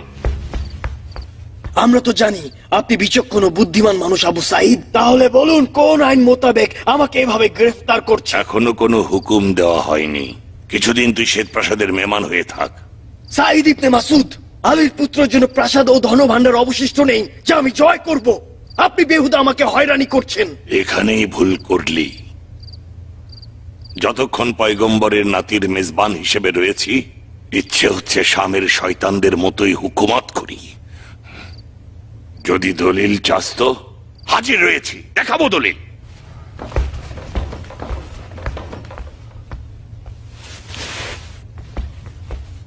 এই বদমাশকে আমার হাতে ছেড়ে দিন চাচা যান। কথা দিচ্ছি ও সব স্বীকার করতে বাধ্য হবে। এক শর্তে মুক্তার, ওকে তুই জানে মারবি না।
তোমার সাথে একটু গল্প করতে আসলাম।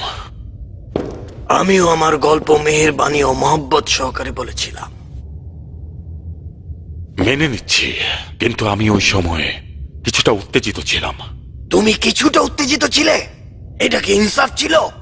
তুমি তোমার ইচ্ছে মতো গালি ও অপবাদ দিয়েছ, তাও আবার আমার জারিয়ার চোখের সামনে। তুমি যেন বোবা হয়ে যাও মুখতার। তুমি জানো প্রেমিকার সামনে প্রেমকে তুচ্ছ করা মৃত্যু যন্ত্রণার মতো। যখন কান্না করতে পারছো তার মানে তোমার মধ্যে এখনো মনুষ্যত্ব বিদ্যমান রয়েছে। অতএব দুইজন পুরুষের মতোই কথা বলতে পারবো।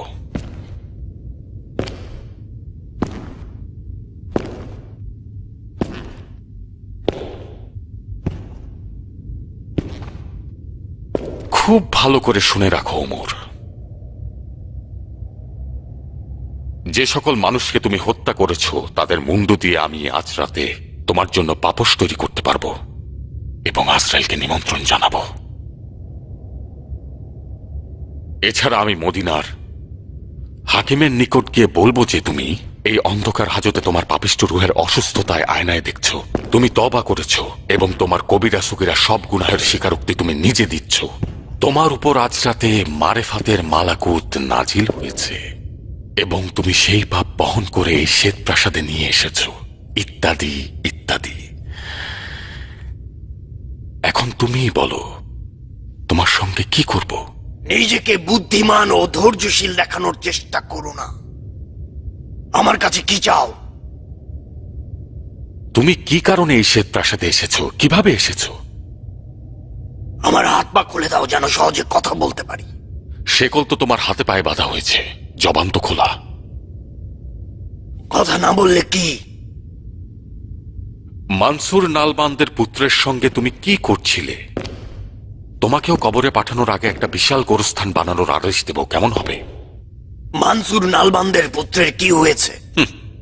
তুমি সব ঘটনা ভুলে গিয়েছ। এত সব অসংখ্য গুনাহ তুমি করেছো যে মনে না থাকাটাই স্বাভাবিক।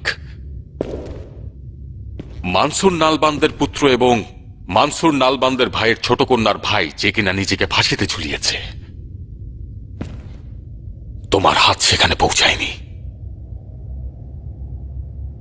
ওদের শস্য ভাণ্ডার জ্বালিয়ে দেওয়া হয়েছে, তুমি জ্বালিয়ে দিয়েছ। খাদ্য ভাণ্ডারে আগুন জ্বালানোর অপরাধের শাস্তি হচ্ছে হাজত, কিন্তু তার ভেতরে যে কষ্ট তা এখনো তাজা আছে, তাজা তাজা।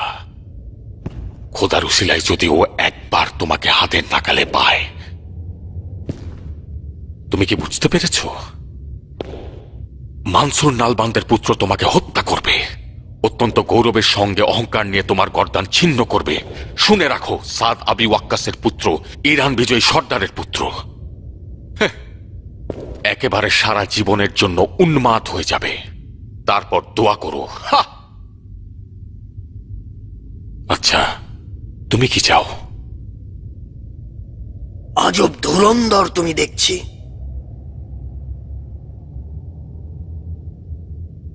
আচ্ছা ঠিক আছে, তুমি বিজয়ী হয়েছ। মুয়াবিয়ার হক রয়েছে তোমাকেও তোমার চাচাকে ভয় করার।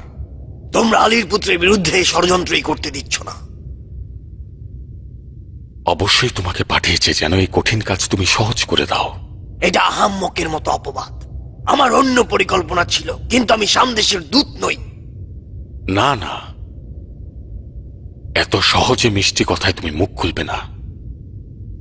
হয়তোবা তোমার স্বীকারোক্তি আমার রাজনীতিবিদ চাচার জন্য উপকারী, কিন্তু আমার জন্য বেহুদা সময় নষ্ট ছাড়া আর কিছুই নয়। এটাই সঠিক সময় তোমার আসল উদ্দেশ্য খুঁজে বের করা, যেন সব সময়ের জন্য তোমার পাপাচার থেকে, তোমার মিথ্যাচার থেকে, তোমার জুলুম থেকে নিজেকে মুক্ত রাখতে পারি।